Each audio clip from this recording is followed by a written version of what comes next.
শুদ্ধ ভক্তি হইতে এই প্রেম উপজয়, সাধন ভক্তি হইতে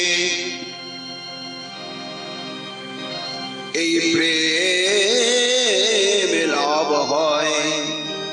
কলিযুগ পাবন অবতার নিখিল জন মানুষ সন্তাপহারী প্রেম পুরুষোত্তম ভগবান শ্রীকৃষ্ণ চৈতন্য মহাপ্রভু অতি অতীব নিগুড় অন্তরঙ্গ পরিকর কৃষ্ণ ভক্ত চূড়ামণি কবিকুল মুকুটমণি পরম পূজ্যপাদ শ্রীমৎ কৃষ্ণদাস কবিরাজ গোস্বামী তার শ্রী শ্রী চৈতন্য চরিতামৃত গ্রন্থেতে মধ্যলীলা ঊনবিংশ পরিচ্ছেদে তীর্থরাজ প্রয়াগ ক্ষেত্রে গঙ্গা যমুনার মহা সঙ্গমস্থলে দশাশ্বমেধ ঘাটে শ্রীমন মহাপ্রভু এই কলিহত জীবের অন্তঃকরণে ভক্তি রস তত্ত্ব জ্ঞান প্রদানের জন্য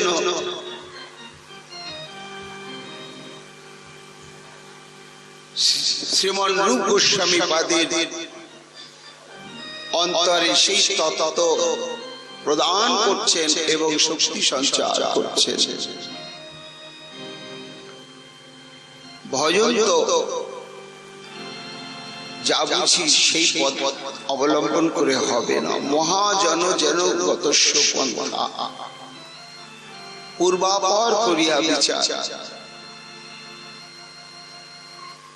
তাই ভজনের ক্ষেত্রে গাতব্য বিষয় প্রচুর রয়েছে। ভক্তি কি কত প্রকার, ভক্তি কোন স্তরে পৌঁছালে ভগবানের কাছে আমাকে যেতে হয় না, ভগবান আমার দিকে ছুটে আসে। এই সমস্ত জ্ঞান আমাদের বিশেষ প্রয়োজন। না হলে শুদ্ধ ভক্তি অনুশীলনের পথে আমরা অগ্রসর হতেই পারব না। রূপ গোস্বামী পাদ বললেন, প্রভু তাহলে শুদ্ধ ভক্তি অশুদ্ধ ভক্তি বুঝলাম। গুণ মিশ্রা, জ্ঞান মিশ্রা, অন্নাভিলাষ মিশ্রা, কর্ম মিশ্রা, যোগ মিশ্রা, অন্য দেব নিষ্ঠা মিশ্রা ভক্তি হলে সেই ভক্তিতে যে জীবের একমাত্র পঞ্চম পুরুষার্থ বস্তু দুর্লভ কৃষ্ণ প্রেম, সেই প্রেম লাভ হবে না। এবং শুদ্ধ ভক্তির স্বরূপ জানলাম, তার লক্ষণও জানলাম, আরো জানলাম প্রভু যে সেই শুদ্ধ প্রেম ভক্তি যদি কোন ভাগ্যবান ভাগবতীর হৃদয়ে সমুদিত হয় তাহলে তার কি কি লক্ষণ প্রকাশ পায় সেটি আপনি কৃপা করে জানিয়ে দিলেন। এখন প্রশ্ন হচ্ছে যে আমরা তো মায়াবদ্ধ জীব এবং অনাদি বহির্মুখ, আমাদের সমস্ত প্রকার দুঃখের হেতুই হচ্ছে এই কৃষ্ণ বিস্মৃতি। কৃষ্ণ ভুলি সেই জীব অনাদি বহির্মুখ, অতএব মায়া তারে দেয় সংসার আদি দুঃখ। মায়া যেন ঈর্ষা প্রণোদিত হয়, ক্রোধ করে আরো বেশি করে দুঃখ দিচ্ছেন আমাদের। বলে মূর্খ,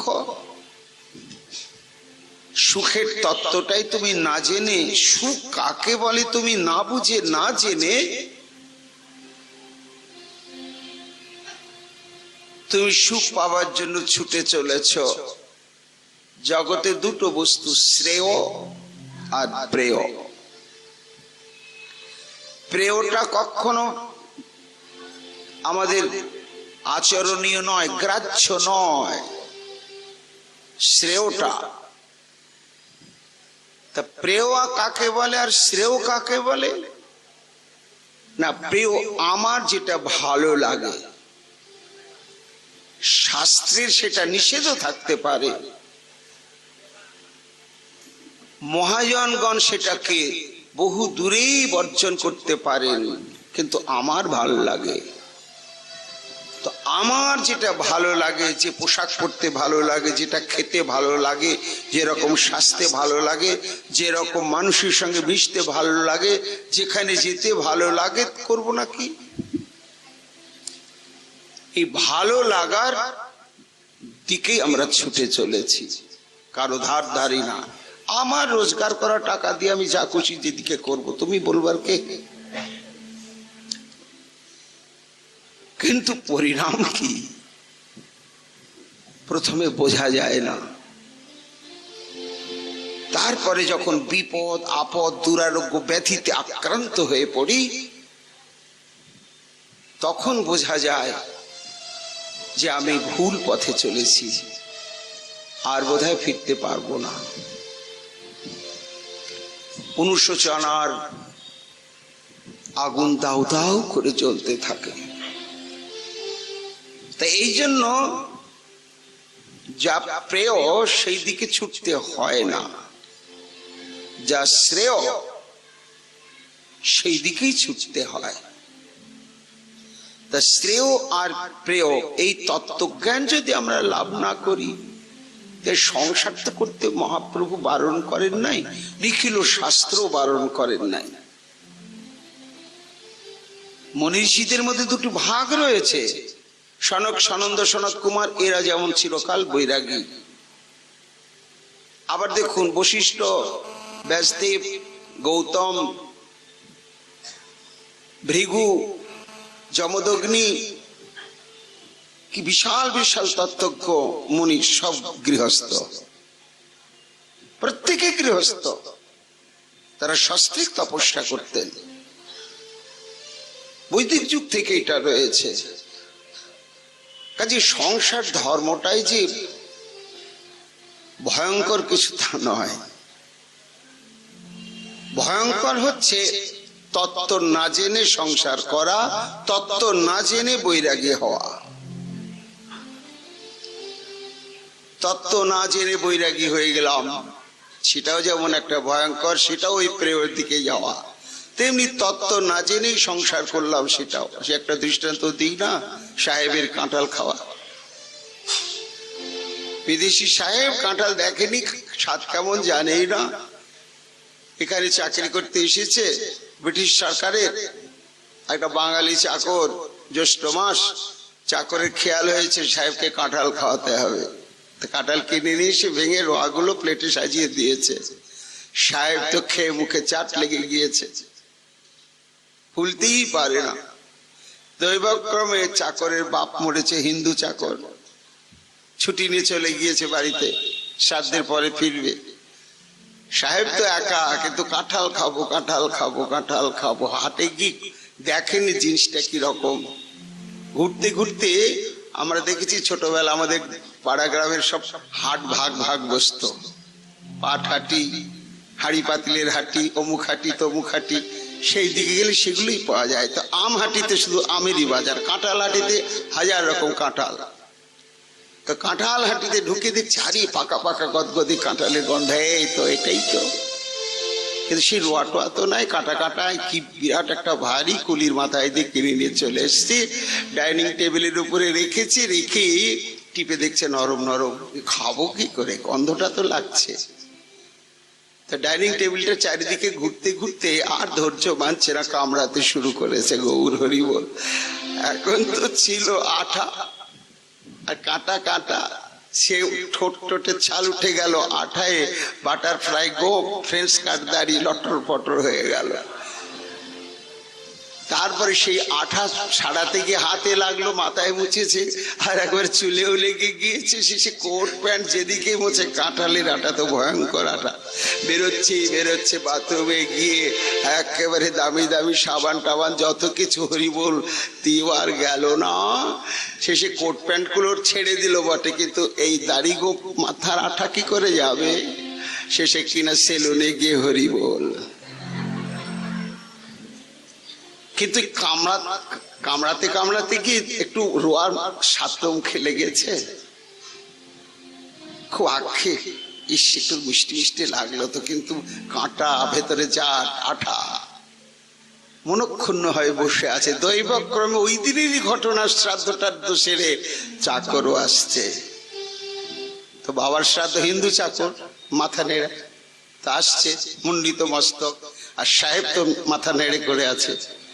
এখন চাকর দেখছে কি হলো ব্যাপার, এ তো খ্রিস্টান, বাপ মা বলে তোর নেড়া মাথা হয় না, সাহেব কেন নেড়ে মাথা? আর সাহেব দেখছে আমার সার্ভেন্ট চাকরটা নেড়ে মাথা কেন?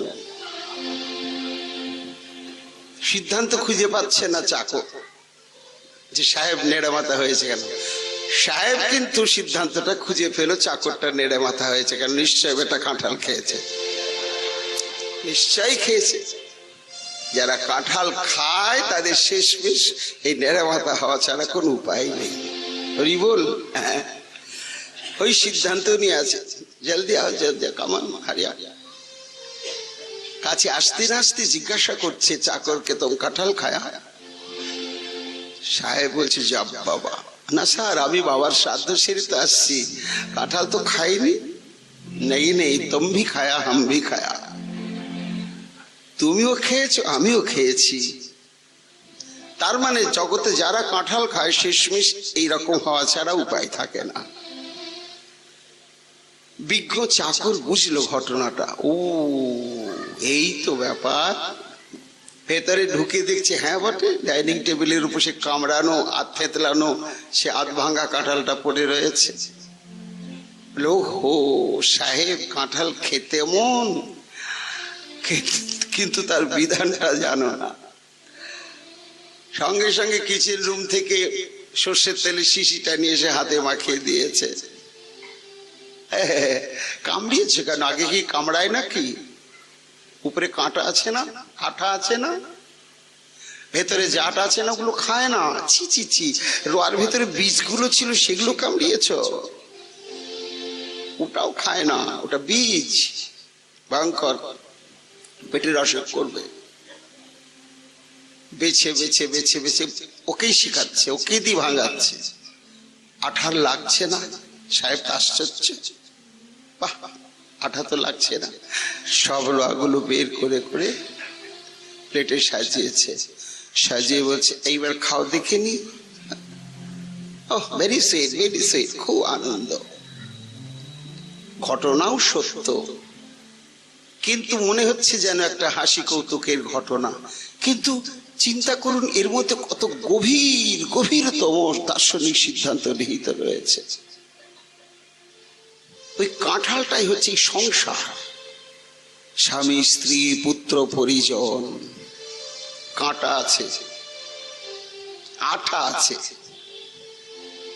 কঠিন আঠা, ছাড়া যায় না, একেবারে ছাড়া যায় না। বিশ্বাসই করা যায় না যে আমি কারো নয় আর কেউ আমার নয়। কারো প্রতি আমার কর্তব্য নেই, আমার প্রতি কারো কর্তব্য নেই। কারো প্রতি আমার কর্তব্য সাধন করলেও প্রাপ্যত্রাব্যয় হয় না, না করলেও হয় না, পারি না। কেন? ভয়ঙ্কর আঠা। আমি আছি বলেই তো হচ্ছে। ইস, বৃদ্ধ পিতা মাতা, ওই নাবালক সন্তান, এদেরকে ছেড়ে, এদেরকে গতি না করে, এদের মধ্যে ভগবান রয়েছে, কোথায় যাব, কিসের ভজন করব? আসতে দেয় না। তাহলে যে সংসারই থেকে করতে হয়, তাহলে কি করতে হবে? বলে তেলটা মাখতে হবে, ভালো করে তেল মাখো। সেই তেল মাখাটা কি? তত্ত্বজ্ঞানের তেল। সংসারে থাকো, সংসারী হইও না। সেটাই হচ্ছে অনাসক্তি বললেন মহাপ্রভু রঘুনাথ দাস গোস্বামীকে। মর্কট বৈরাগ্য না করহ লোক দেখাইয়া, যথাযোগ্য বিষয় ভুঞ্জ অনাসক্ত হইয়া। হরি বল। যথাযোগ্য তুমি বিষয় ভুঞ্জ, কিন্তু অনাসক্ত হইয়া, আসক্তি শূন্য হয়ে, ওটাই তেল মাখা। আবার এই সংসারের মধ্যে আছে কাঁটা। কি কাঁটা জানেন তো? বিশ্বনাথ চক্রবর্তীপাদ বলেছেন, একা ছিলাম, একটা কাঁটা দেহের প্রতি মমত্ব বোধ। এই দেহটাই যদি একটু লটর পটর হলো, কাঁটা বিচ্ছে মনের মধ্যে কষ্ট। বিয়ে করলাম, স্ত্রীর কাছে স্বামীটা আর একটা সমুদ্রে জুটলো, আর একটা কাঁটা। স্বামীর কাছে স্ত্রী, স্ত্রীর কাছে স্বামী, আর একটা কাঁটা। সন্তান সন্ততি হলো, আরো একটা কাঁটা। যত যত স্নেহের সম্বন্ধ বোধ, চক্রবর্তীপাদ বলছেন, ততই কাঁটা খচ খচ করে বিচ্ছে। কণ্টকি ফল বলা হয় কাঁঠালকে। সংসারটা হচ্ছে সেই কাঁঠাল, কিন্তু এর মধ্যে আবার মিষ্টি রোয়াও আছে। বীজ, বীজটা কি? গৌর হরি বল না। কৃষ্ণ সম্বন্ধযুক্ত যত কর্ম, সমস্ত কর্মই হচ্ছে কর্মফল এবং বীজ। এই একটা অদ্ভুত ব্যাপার জগতে। বলুন তো, সব থেকে কোন ফল সব থেকে বড় এবং তার বিনা চাষেই তৈরি হয়, আর গোলাতে না আনলেও ও ফলটা নিজে গোলায় চলে আসে? তারই নাম হচ্ছে কর্মফল। এত বড় ফল চাষ করতে হয় না, এমনি হচ্ছে, এমনি হচ্ছে, এর শেষ নাই। তাহলে কর্ম করব না বলে ওই একই কর্ম, একই কর্ম, একই রকম। যখন কৃষ্ণ সম্বন্ধী হয়ে গেল, বীজ শূন্য হয়ে গেল, আর কোন ফল সৃষ্টি করবে না। যখন আমার পরিশ্রম, আমার অর্থ উপার্জনের মূল উদ্দেশ্যই হচ্ছে গোবিন্দ সেবা, আর গোবিন্দের যারা আপন জন তাদের সেবা। সেখানে যদি আমি মিথ্যে কথাও বলি, মন্নিমিত্তং কৃতং পাপং ধর্মায় কল্পতে, কত ছাড়। ওই মিথ্যে কথা যে একটা কর্ম হয়ে গেল, তার যে পাপ বলে আমার জন্য করলে সেটা সৃষ্টি হবে না, সব শেষ। তাই সংসারের মধ্যে মিষ্টি রোয়াটা কি না? মিষ্টি রোয়াটাই হচ্ছে, আমরা পাবো আজকের আলোচনার মধ্যে সেগুলো। মিষ্টি রোয়াটাই হচ্ছে কৃষ্ণ সেবা, কৃষ্ণ ভজন। সেখানে আছে রস, সেখানে আছে অমৃত, সেখানে আছে দেবীর আস্বাদন। কিন্তু তার মধ্যে বীজ আছে, জাট আছে, কাঁটা আছে, আঠা আছে। এই তত্ত্বটা জানতে হবে সাধু সঙ্গ করে, গুরু সেবা করে, হরিনাম সাধন করে। নিতাই গৌর হরি বল। তা সাহেব যখন জানলো যে এইটা খায়, এটা খায় না, এইভাবে তেল মাখতে হয়, তখন সে তার মিষ্টির আস্বাদনটা পেল। মহাপ্রভু বলছেন, তেমনি শুধু ভজন ভজন বললে তা হবে না। তুমি সংসারেই থাকো আর সংসারের বাইরে থাকো, ভজন ছাড়া কোনো উপায় নেই। ভজনামৃত বিনা সুখং ন ভবতি, বৃন্দাবনে কি মত নিজ গৃহে বা, যেখানেই থাকো। ভজন করতে গেলে তো ভজন সম্বন্ধে আমাদের তত্ত্বজ্ঞান লাভ দরকার, এবং যারা ভজন করেছেন তাদের দৃষ্টান্ত সামনে রেখে আমাদের চলতে হবে। এই সমস্ত বিচার করে মহাপ্রভু রূপ গোস্বামীপাদকে শুদ্ধ ভক্তির লক্ষণ এবং শুদ্ধ ভক্তি উদয় হলে সেই ভক্তের কি লক্ষণ সেটিও গতকাল বলেছেন, যে তারা গৌর গোবিন্দের সেবা ছাড়া ভক্তি মুক্তি কোনো কিছুই দিলেও, যেচে সেদের দিলেও তারা দূরে ছুঁড়ে ফেলে দেয়, কখনো গ্রহণ করে না। এটি হচ্ছে তাদের একটা লক্ষণ। আর একটা লক্ষণ বললেন, সেটি হচ্ছে যে ওই প্রেম যখন শুদ্ধ ভক্তি থেকে প্রেম জাত হবে, আর প্রেম যখন জাত হবে তখন এবং ব্রত সপ্রিয় নাম কীর্তা জাতানুরাগ দ্রুত চিত্তই হসত্যত রদিতি রৌতি উন্মাদবৎ নিত্যতি লোকবাচ্য, এগুলো প্রকাশ পাবে।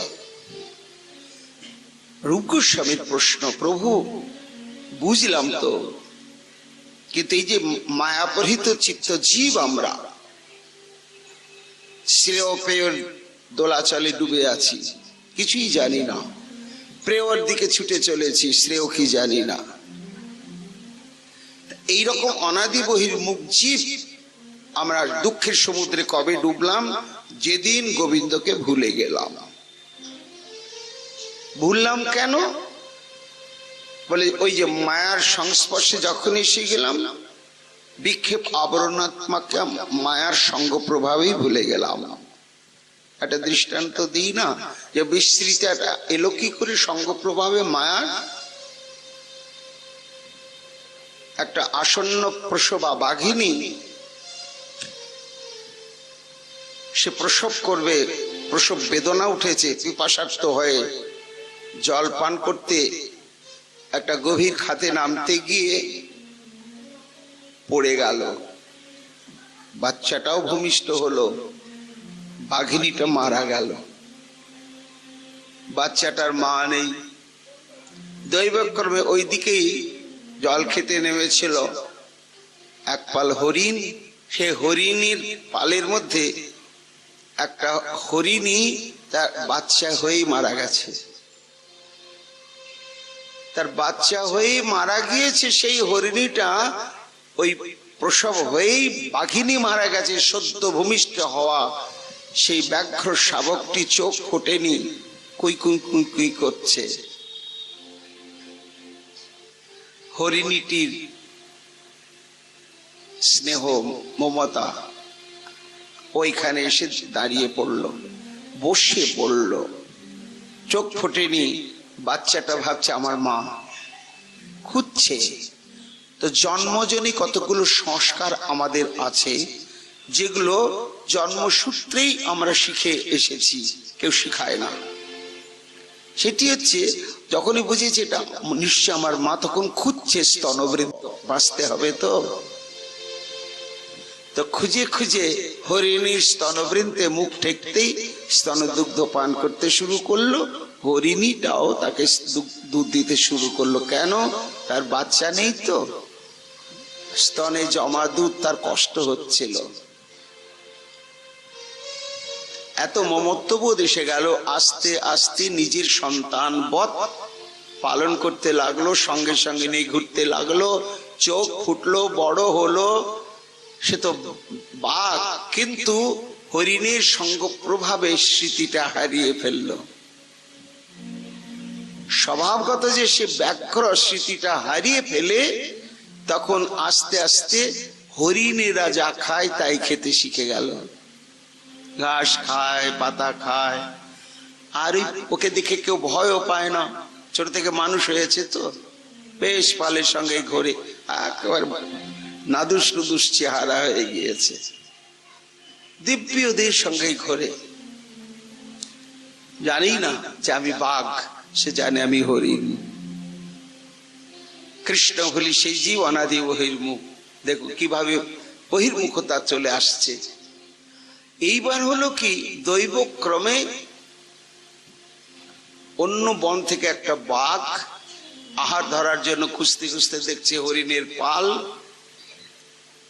গর্জন করে ঝাঁপিয়ে পড়েছে, আর হরিণগুলো ছুটছে ছুটছে। তো ছুটছে, সেই পালের মধ্যে সেই বাঘটাও আছে, সেও ছুটছে, ত্রাহি ত্রাহি করে ছুটছে একেবারে হরিণদের মধ্যে।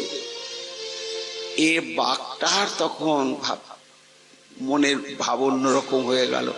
হরিণ ধরার কথা ভাবা ছেড়ে দিয়ে ভাবছে এই বাঘটা কেন পালাচ্ছে, এই হরিণের দলের মধ্যে পালাচ্ছে, আর হরিণরা ওকে দেখে ভয় পাচ্ছে না। কি ব্যাপার? বাঘ তো বাঘকে দেখে পালাবে না, পালাচ্ছে কেন? ও হরিণ ধরা বাদ দিয়ে ছুটতে শুরু করলো ওই বাঘটার পেছনে। বলে ওকেই ধরতে হবে বেটা, কি ব্যাপার? ছুটতে ছুটতে শেষে একা হয়ে গেল বাঘ, তবু প্রাণপণে ছুটছে, এই বাঘটাকে ধরে ফেলেছে। এই ধরে চিৎকার করছে, বাঁচাও বাঁচাও। চুপ চুপ মূর্খ, চিৎকার করছিস কেন? তুই যা, আমিও তো তাই। কোন বাঘ কখনো কোনো বাঘের মাংস খায় না। আমাদের প্রিয় খাদ্য হচ্ছে হরিণ, আর তুই সেই হরিণদের সঙ্গে আছিস, হরিণগুলোকে না খেয়ে। তো যত ওকে বুঝাচ্ছে তুইও বাঘ বাঘ বাঘ, ও বলছি কি উল্টা পাল্টা বকছে, আমি তো হরিণ, বাঘ হতে যাব কেন? ছোট থেকে আমি তো হরিণ, ঘাস খাই পাতা খাই, কিচ্ছুতেই স্মৃতি ফিরছে না। ওই বাঘটা তখন বললে, ও এই তো হরিণীর সঙ্গে থেকে থেকে থেকে থেকে এর আত্মসত্তার স্মৃতিটা বিলুপ্ত হয়ে গেছে। কি আত্মসত্তার স্মৃতিগত? আমরা কয়েকদিন থেকেই বলছি যে জীবের স্বরূপ হয় কৃষ্ণের নিত্য দাস, এটি আত্মসত্তার পরিচয় স্বরূপ। ভুলে গিয়েছে কেন? মায়া বন বিহারিণী হরিণী, মায়া হরিণীর সংস্পর্শে। এই বাঘটা তখন তাকে চল আমার সঙ্গে চল, নাহলে তোকে কিন্তু মেরে ফেলবো। নিয়ে গিয়ে একটা ছোট্ট ডোবার জল বাঁধানো, আয়নার মতন নিটল পরিষ্কার জল, স্থির জল, জলের তীরে দাঁড়িয়ে প্রতিবিম্ব পড়েছে জলে দুজনার। এই বাঘটা বলছে, দেখ তোর গায়ের রং আমার গায়ের রং, তোর মুখের চেহারা আমার মুখের চেহারা, সব মিল আছে কিনা দেখ। মিলাচ্ছে, হ্যাঁ তাই তো বটে, আমার তো শিং নেই, ওরও তো শিং নেই, আমার তো থ্যাবড়া মুখ, ওরও তো তাই, খোঁচা খোঁচা দাড়ি, ওরও তো তাই, আমারও তো তাই, আমার তো ডোরা ডোরা সব কালো কালো দাগ, ঠিকই তো ঠিকই তো। তাহলে ওই আমি, আমি ওই, ওই আমি, আমি ওই, ভাবতে ভাবতে ভাবতে ভাবতে আসলে এতক্ষণে যে সত্যিকার সে একটা বাঘ, এতদিন পরে গলায় তার বাঘের শব্দটা ফিরে এলো, একেবারে গর্জন করে উঠলো। যে গর্জন করে উঠেছে তখন, কিরে এবার বুঝলি তুই বাঘ? হ্যাঁ ভাই। তাহলে আমরা ঘাস খাই না? না না না না, ঘাস খাবি কেন? আত্মস্মৃতি ফিরে পেল, তখন তৎস্বভাবোচিত কর্ম করতে শুরু করলো। এটা একটা দৃষ্টান্ত, কিন্তু এর মধ্যে নিগুড় সিদ্ধান্তের তত্ত্বটা কি না, ওই যে বাঘটি হরিণীর দলে আত্মবিস্মৃত বাঘটাকে ধরে নিয়ে গেল, উনি হচ্ছেন সাধুগুরু বৈষ্ণব। মায়ার সঙ্গ করতে করতে আমি অমুকের বাবা, অমুকের মা, অমুকের মাসি, অমুকের পিসি, কি বিরাট দায়িত্ব! এই না করলেই হবে না, না থাকলেই হবে না, এত সংসারের মধ্যে আবার কখন জপ করব, তপ করব, মালা করব, পুজো করব, এইগুলো ভেসে যাবে, সব নষ্ট হয়ে যাবে। ও এখন সময় হয়নি, পরে দেখা যাবে। কিন্তু প্রহ্লাদ কি বললেন সহপাঠীদের মধ্যে? বলে, মূর্খ মানুষ ভাই বোঝে না যে সংসার করার জন্য ভগবানের কাছে ভজন সাধন তপস্যা করতে হয় না। ওটা চাই বা না চাই, সংসার চিরকাল আমার জন্য বাঁধাই আছে, বাঁধাই আছে। আমি না চাইলেও সংসার ধর্ম আমার জন্য রয়েছে, কর্মফল ভোগ করানোর জন্য। কিন্তু কৃষ্ণ ভজন কি ভাগ্যে থাকে? তা যা তুমি চাইলেও পাবে, না চাইলেও পাবে, সেটা পাছে হারানোর ধাঁধায় তুমি নিজেকে কৃষ্ণ ভজন থেকে বঞ্চিত করে নিজেকে পড়ে আছো কেন? ওই যে হরিণীর সঙ্গ করতে করতে আমি বাবা, আমি মা, আমি সমস্ত কিছু, এই স্মৃতিতে আসলে যে আমি নিত্য কৃষ্ণের দাস ভুলে গিয়েছি। ব্রহ্মাণ্ড ভ্রমণীতে কোন ভাগ্যবান জীব তখনই সাধু সন্ত কোন সুযোগ পেয়ে তাকে চিনিয়ে দেন, জানিয়ে দেন, না গো তুমি অমুকের বাবাও নয়, মাও নয়, মাসি পিসিও নয়, অফিসের বড় বাবুও নয়, দারোগা পুলিশও নয়, মন্ত্রীও নয়, রাজাও নয়, তুমি কে? কৃষ্ণ দাস। এসো আমার সঙ্গে। এই দেখো আত্মসাক্ষাৎকার। কোথায় আত্মসাক্ষাৎকার?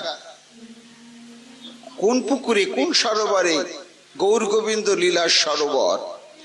গৌর গোবিন্দের লীলা কথা শুনতে শুনতে শুনতে শুনতে শুনতে হারিয়ে যাওয়া বন্ধুত্বের স্মৃতি যেমন স্মৃতিচারণা করতে করতে জেগে ওঠে, তেমনি নিরন্তর গৌর গোবিন্দের কথা সাধুমুখে শুনতে শুনতে শেষে যে আমি কৃষ্ণদাস গৌর দাস, এই স্মৃতিটি জাগবেই জাগবে, জাগবেই।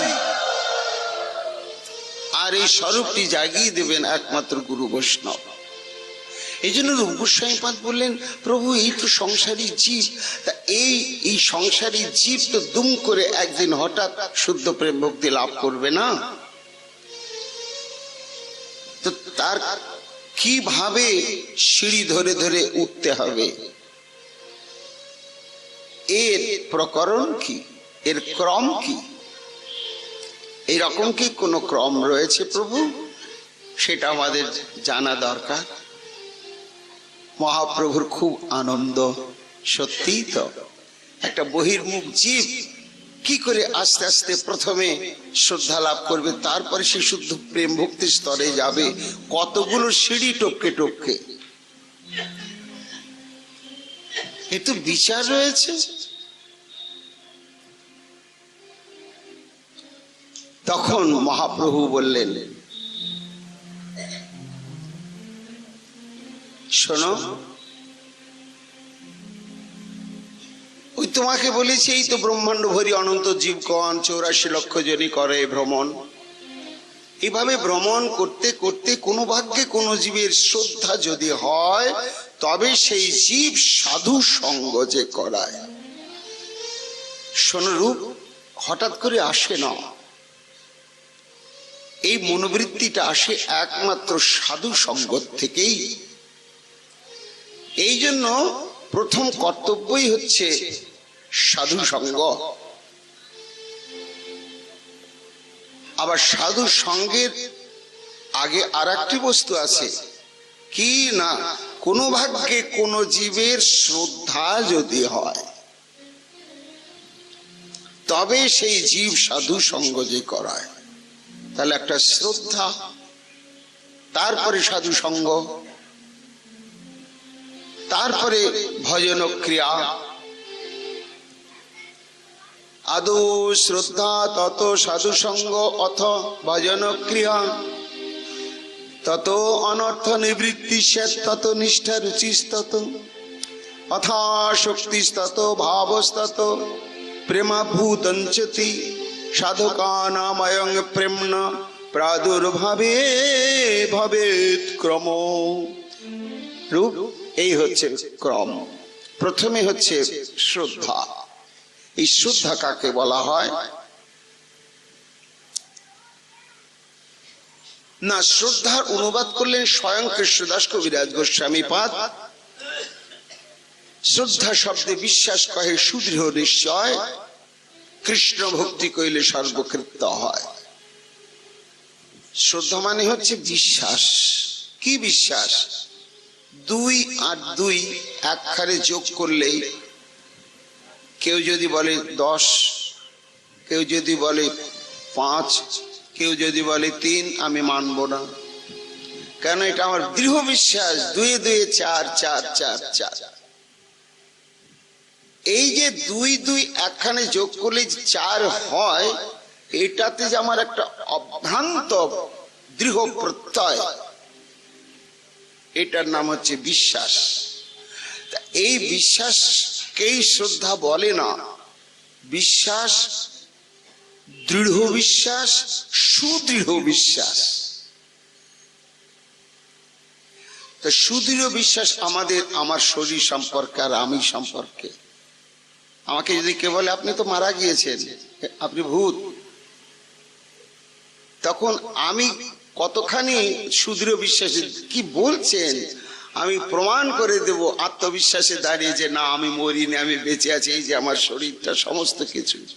তা সব থেকে দৃঢ় বিশ্বাসী হচ্ছে আমাদের পিতামাতার থেকে আমি যে বেঁচে আছি, আমার শরীর, এই শরীরটাই যদি কেউ বলে আপনার শরীর তো নেই, শূন্য শুনে ঘুরছেন, দেখা যাচ্ছে না আপনাকে, বলে মানি না। তা এই যে নিজের শরীর সম্পর্কে যেমন আমার একটা অচল অটল অভ্রান্ত প্রত্যয়, এটার নাম হচ্ছে সুদৃঢ় বিশ্বাস। তেমনি এই বিশ্বাসটা যখন ভগবানের জন্য, গুরু তত্ত্বের জন্য, শাস্ত্রের জন্য আসবে, তখন সেটার নাম হবে সুদৃঢ় বিশ্বাস। বিশ্বাস, দৃঢ় বিশ্বাস এবং সুদৃঢ় বিশ্বাস। তাহলে সাধু সঙ্গের আগেই একটা চাই হচ্ছে আদৌ শ্রদ্ধা। এই শ্রদ্ধাটি হচ্ছে বিরাট বস্তু। শ্রদ্ধা থেকে তো জীবন শুরু হচ্ছে। আমি তো জানি যে এমএ পাস করব, তাই তো আমি ওয়ানে ভর্তি হলাম। আমার একটা আত্মবিশ্বাস রয়েছে, পড়াশোনায় পাস করে করে করে আমি এত দূর যেতে পারবো। সে আত্মবিশ্বাসটি বাঁচবো কি মরবো জানি না, কিন্তু আত্মবিশ্বাসে চলছি। তা প্রত্যেক কাজে লাগে, ভগবত ভজনও বিশ্বাসের দরকার রয়েছে। এই বিশ্বাসটি হচ্ছে সুদৃঢ় বিশ্বাস। গীতায় ভগবান বললেন, শ্রদ্ধাবান লভতে জ্ঞানম তৎপর সংযিতেন্দ্রিয় জ্ঞানং লব্ধা পরাং শান্তি মচরণাধি গচ্ছতি। ভগবান বললেন, দেখো অর্জুন, এই যে তত্ত্বজ্ঞান, নিত্য অনিত্য ইত্যাদি যে, এবং আমি কে, ভজন করব কিভাবে, সমস্ত জ্ঞান, এই জ্ঞান কে লাভ করে? শ্রদ্ধাবান, যার এতে বিশ্বাস এসেছে যে হরি বলে আছে একজন, তাকে বসতে হবে। আর বসতে গেলে সাধু গুরু আছেন, তাদের আনুগত্য নিতে হবে। তাদের আনুগত্য নিতে গেলে শাস্ত্র যা বলছেন সেটা মানতে হবে, ইত্যাদি বিষয়ে যে শ্রদ্ধা, এটার নামই বিশ্বাস। আর ওই বিশ্বাসের নামই শ্রদ্ধা। তা এইটা যখন আসে তখনই লভতে জ্ঞানম। যদি এই শ্রদ্ধা না আসে, তাহলে গুরু বাক্যে, শাস্ত্রের নির্দেশে আমরা সদাচার ইত্যাদি পালন করতেই পারবো না। বলে বলেছেন বলেছেন, তবু সংসারী লোকের পক্ষে কি হয়? ওই জবটাই করবো, অত মানা যাবে না। আবার আর একজন একেবারে 100 ভাগের 100 ভাগই মানছে। তা এই বিশ্বাসটা দুরকম। একটা স্বরূপ সিদ্ধ জন্ম থেকে আমরা পাই। জন্ম থেকে দেখবেন এমন কতগুলো ছেলে আছে মিথ্যা কথা বলাতে পারবেন না। আবার এমন মান ছেলে জন্ম থেকেই দেখবেন সত্য কথা কাকে বলে ধার ধারে না। তেমনি অশিক্ষিত, হয়তো একেবারে জঙ্গলি জাতি, তার মধ্যে একজন দুজন আছে, তাকে অসৎ কর্ম করাতে পারবেন না।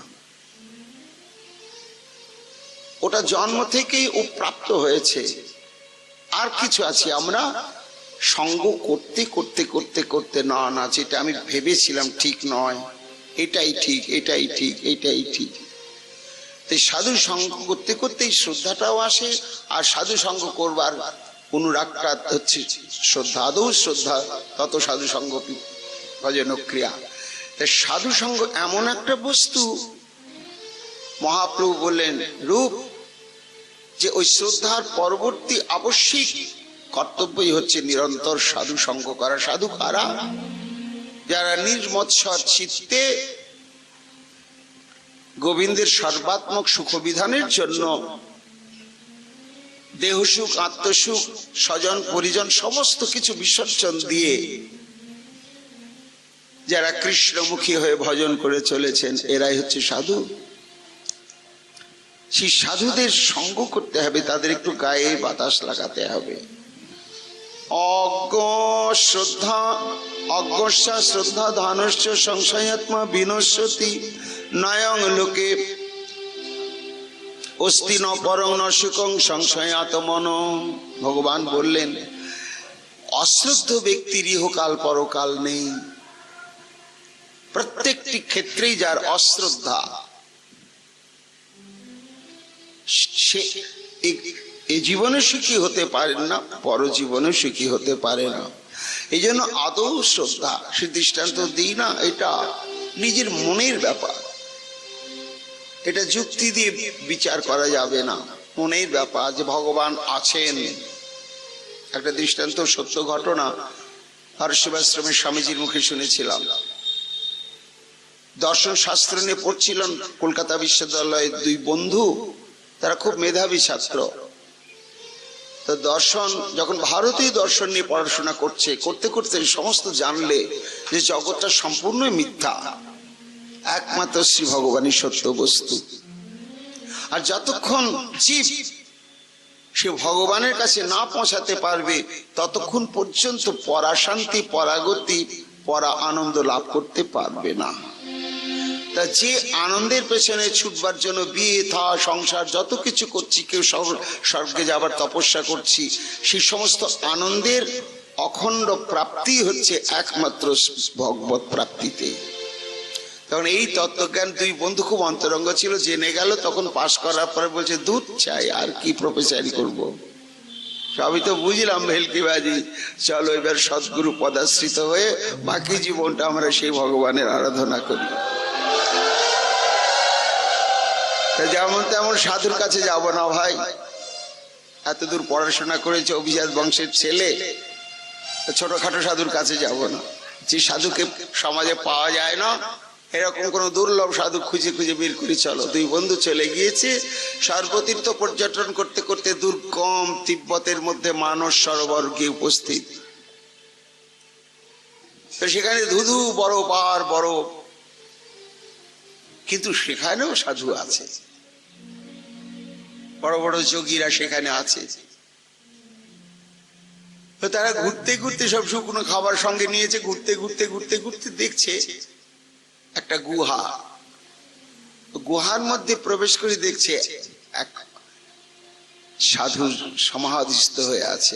এই দেখো, একে গুরু করতে হবে ভাই, এ তো সমাজেও যায় না, লোকেও জানে না, সমস্ত থেকে নির্লিপ্ত মুক্ত হয়ে কোন দুর্গম স্থানে সে দেখো কেমন সমাধি হয়ে আছে। দুই বন্ধুই বসে আছে। সমাধি ভাঙার পরে তাদের মনের কথা নিবেদন করলে। সাধু ভালো করে দেখলে দুই বন্ধুকে, তোমরা নিশ্চিত এই পথে পারবে বাবা তোমরা? হ্যাঁ, আমরা জেনেছি তো সংসার অনিত্য, একমাত্র হরি ভজনে নিত্য। আচ্ছা 7 দিন থাকো, এই গীতা পড়ো। 7 দিন পরে গুরুদেব তখন দুটো পাখি নিয়ে এসে দুই বন্ধুর হাতে দিয়ে বলছে, এই দুটো পাখি দুজনে নিয়ে যাও, দুদিকে যাবে, একদিকে নয়, দুজন দুদিকে যাবে, আর এমন জায়গায় মেরে নিয়ে আসবে তুমি নিজে ছাড়া অন্য কেউ যেন না দেখে, কেউ না দেখে, নিজে দেখো কিন্তু অন্য কেউ যেন না দেখে। যাও। দুজন ভাবছে ভাই কি পরীক্ষায় পড়লাম, আর কঠিন কাজ কি বন্ধু, জনশূন্য বড় দেশ, কে দেখবে, চলো কিছু দূর গিয়ে দুজন দুদিকে চলে গেল। একজন বেশি দূর গেলই না, বলে কেউ তো নাই, হরি বল, একেবারে পাখিটার ঘাড় মোটকে ফিরে এসে দাঁড়িয়ে আছে। ও বন্ধু আর ফিরেই না, অনেক পরে ফিরলো জ্যান্ত পাখিটা হাতে। কি বন্ধু, বলে হলো না, আমার ফিরে যেতে হবে ভাই, পারলাম না। কেন? পারলাম না, চলো যাই। দুজনে গুরুদেবের সেই সাধুর কাছে গিয়ে উপস্থিত, এসেছো, এসো। মেয়ের এনেছি তো আগেই দাঁড়ালো, গট করে একবার প্রণাম করে দিয়ে দিলে। কেউ দেখেনি বাবা, আমি ছাড়া কেউ দেখেনি। ও বাহ বাহ, সত্যি, বসো। তুমি? ও হাউ হাউ করে কাঁদছে। ও তো জানে যে পরীক্ষায় ফেল, আমি পারলাম না, ইচ্ছার বিরুদ্ধে পারলাম না, নিজের অনুভূতিকে অস্বীকার করতে পারলাম না, কাঁদছে হাউ হাউ করে। সাধু বলছি কি হলো বাবা, কাঁদছো কেন? বলে বাবা আমি পারিনি পাখিটাকে মারতে। কেন? আমি এমন কোন জায়গা খুঁজে পেলাম না যেখানে একজনের দৃষ্টি নেই, যেখানে যাচ্ছি তাকে দেখতে পাচ্ছি না, কিন্তু তার দৃষ্টিটা যে পড়ে আছে সেটা প্রত্যক্ষ আমি অন্তরাত্মা দিয়ে অনুভব করছি। কত গুহার মধ্যে প্রবেশ করলাম, সেখানেও দেখছি তার দৃষ্টি। ওহো, তাকে তো দেখতে পেলাম না, কিন্তু তার দৃষ্টিটা আমি মর্মে মর্মে অনুভব করলাম। তো সর্বত্রই যার দৃষ্টি নিপতিত, এমন তো কোনো জায়গায় খুঁজে পেলাম না সাধু বাবা যে যেখানে আমার দৃষ্টি ছাড়া আর কারো দৃষ্টি নেই, এমন জায়গায় পেলাম না, এই জন্য ওটা আমার হত্যা করা হলো না। হাও হাও করে কাঁদতে শুরু করলে। সাধু বাবা তখন বললে, কেঁদো না, আগামীকালই শুভ অক্ষয় তৃতীয়া তিথি তোমার দীক্ষা হবে, আর তুমি যাও দেশে ফিরে, গিয়ে সৎ কর্ম করো, সাধু সঙ্গ করো, সময় হয়নি তোমার এখনো। তত্ত্বটা কি? ভজনের মূল কথাই হচ্ছে ঈশ্বরের অস্তিত্ব সম্বন্ধে বিশ্বাস। গোবিন্দ আছেন, এই বিশ্বাসটা অন্তরাত্মাতে যদি সুদৃঢ় না হয় তাহলে সে ভজন করবে কি? তা তো ভজনই হবে না। তা ওই যে ওই দৃষ্টিটা কার? না সর্বশক্তিমান সর্বচক্ষুশ্রী ভগবান, তার দৃষ্টি তো সর্বত্রই রয়েছে। আমি ঘুমিয়ে থাকি, সে তো সজাগ দৃষ্টিতে তাকিয়ে আছে, প্রত্যেকের দিকে তাকিয়ে আছে। কেমন তাকিয়ে আছে? ওই যে বললেন ব্রহ্মাকে, ধ্যান ও দর্শন স্পর্শই মীন কুর্ম বিহঙ্গমা পুষ্ণাতি শান্ন পত্তানি তথা অহমপি পঙ্কজ। ব্রহ্মা, কোন জীব আমার কৃপা দৃষ্টি থেকে বঞ্চিত নয়। আমি তিন ভাবে তিন প্রকার জীবের প্রতি এইভাবে কৃপা দৃষ্টি দিয়ে রয়েছি। কি রকম? না মীন, কুর্ম আর বিহঙ্গ। যারা সাধু সঙ্গ এবং পূর্ব জন্মার্জিত সৎকর্মের সংস্কার অনুসারে আমার অস্তিত্ব সম্বন্ধে নিশ্চিত হয়ে আমাতে আত্মসমর্পিত হয়ে যারা প্রাণ ঢেলে ভজন করে চলেছে, তাদের কাছে আমি বিহঙ্গমা, পাখি। পাখি ডিম পাড়ে, বাচ্চাটা তুলতুলে নরম, চোখও ফোটেনি, ঠোঁট দুটো নরম, উঠতেও পারে না। পাখি আগলে রাখে মা পাখি, আর নরম নরম খাবার নিয়ে সে পাখিটা ঠোঁটের মধ্যে, বাচ্চাটা ঠোঁটের মধ্যে দিয়ে দেয়। বাচ্চাটাকে কষ্ট করে তুলে খেতেও হয় না। ব্রহ্মা যারা আমাতে আত্মসমর্পণ করে আমার মুখাপেক্ষী হয়ে পড়ে সর্বস্ব ত্যাগ করে আছে, আমি কষ্ট করে তাদের মুখে তুলেও দিই, খেতে দিই না, আমি খাইয়ে দিই। আমি তাদের ছাড়া গতি, আমি দৃষ্টি দিয়ে আছি তাদের প্রতি। আর যারা আমাকে বিশ্বাস করে ভজে না, এরকম তো আমরা আছি অনেক। ভগবান আছে মানি, বুঝি না, বুঝতে হবে কিন্তু বুঝি না, কি দরকার দেখবো পরে। এইরকম জীবের ক্ষেত্রে আমি কেমন জানো? মীনবৎ, মাছের মতো। বদ্ধ জলাশয় একরকম মাছ হয়, শোল, শাল, গজার, এই সমস্ত মাছ। তো তাদের যে ডিম ফুটে বাচ্চাগুলো হয় না, লক্ষ লক্ষ বাচ্চা, একবারে চকচকে সোনালী রঙের। তো বাচ্চাগুলো বেরিয়ে গুচ্ছ গুচ্ছ থাকে, এবার একটু বড় হলেই সাঁতার দিয়ে দিয়ে এই উপরে একটু উঠছে, আবার ঘুরছে, স্বাধীন তারা ঘোরে। ব্রহ্মা, আমি ওই দেখবে ওই রকম অজস্র, যেখানে ওই মৎস্যের শাবকগুলো অনেকক্ষণ তাকিয়ে থাকলে, দাঁড়িয়ে থাকলে দেখা যাবে আশেপাশে মা মাছটা একটুখানি এমনি করে মাথা তুলে আবার জলের তলে তলিয়ে যাচ্ছে। তত্ত্বটা কি? বলে ওই যে কচি কচি ছোট্ট ছোট্ট পোনাগুলো, ওরা তো আত্মরক্ষা করতে শিখেনি এখনো, এবং মা আছে কি না আছে জ্ঞান ওদের নেই। কিন্তু আমার তো কর্তব্য রয়েছে ওদের রক্ষা করার জন্য। তাই মা মাছটা সর্বক্ষণ তাদের পেছনে পেছনে দৃষ্টি দিয়ে চলছে। যদি অন্য কোনো মাছ আক্রমণ করতে আসে, সঙ্গে সঙ্গে সে প্রতিরোধ করে। ওই মাছগুলো জানে না যে মা আমাদের পেছনে আমাকে রক্ষা করবার জন্য ছুটছে।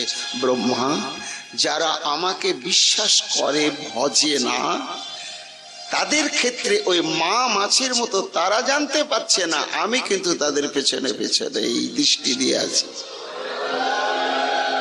কেউ আমার কাছ থেকে বঞ্চিত না।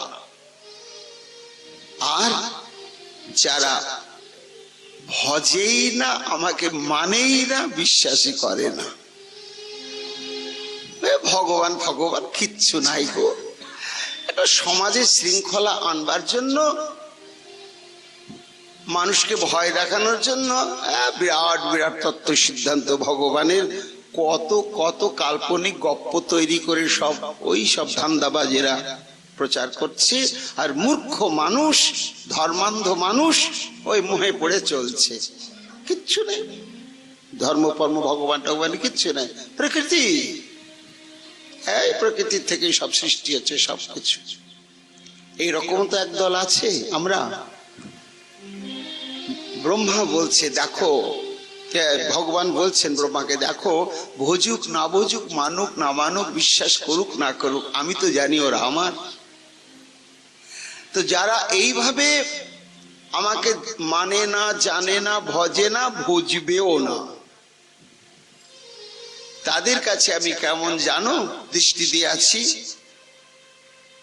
না? ধ্যান দর্শন স্পর্শই বিহঙ্গমা স্পর্শই মিন দর্শনই। আর যারা একেবারে নাস্তিক তাদের ক্ষেত্রে ধ্যানই কর্মবৎ। প্রাণী জগতে একটা অদ্ভুত নিয়ম রয়েছে। কচ্ছপ যখন বাচ্চা দেওয়ার সময় হয় তখন জলের মধ্যে কোনোদিন কচ্ছপ ডিম পাড়ে না, কোনোদিনই পাড়ে না। ও ডাঙায় চলে আসবে, ডাঙায় এসে বাঁশঝাড় যদি থাকে সেখানে, না হলে বালির চড়ার মধ্যেই খুঁড়ে খুঁড়ে ডিম পাড়লো, বালিতে ঢেকে দিল। দিয়ে দেখুন ভাগবতের ঋষিগণ কত গবেষণা করেছেন। ওই কচ্ছপটা জলের মধ্যে গিয়ে একটা নির্দিষ্ট জায়গায় থেকে যায়। কতদিন থাকে জানেন?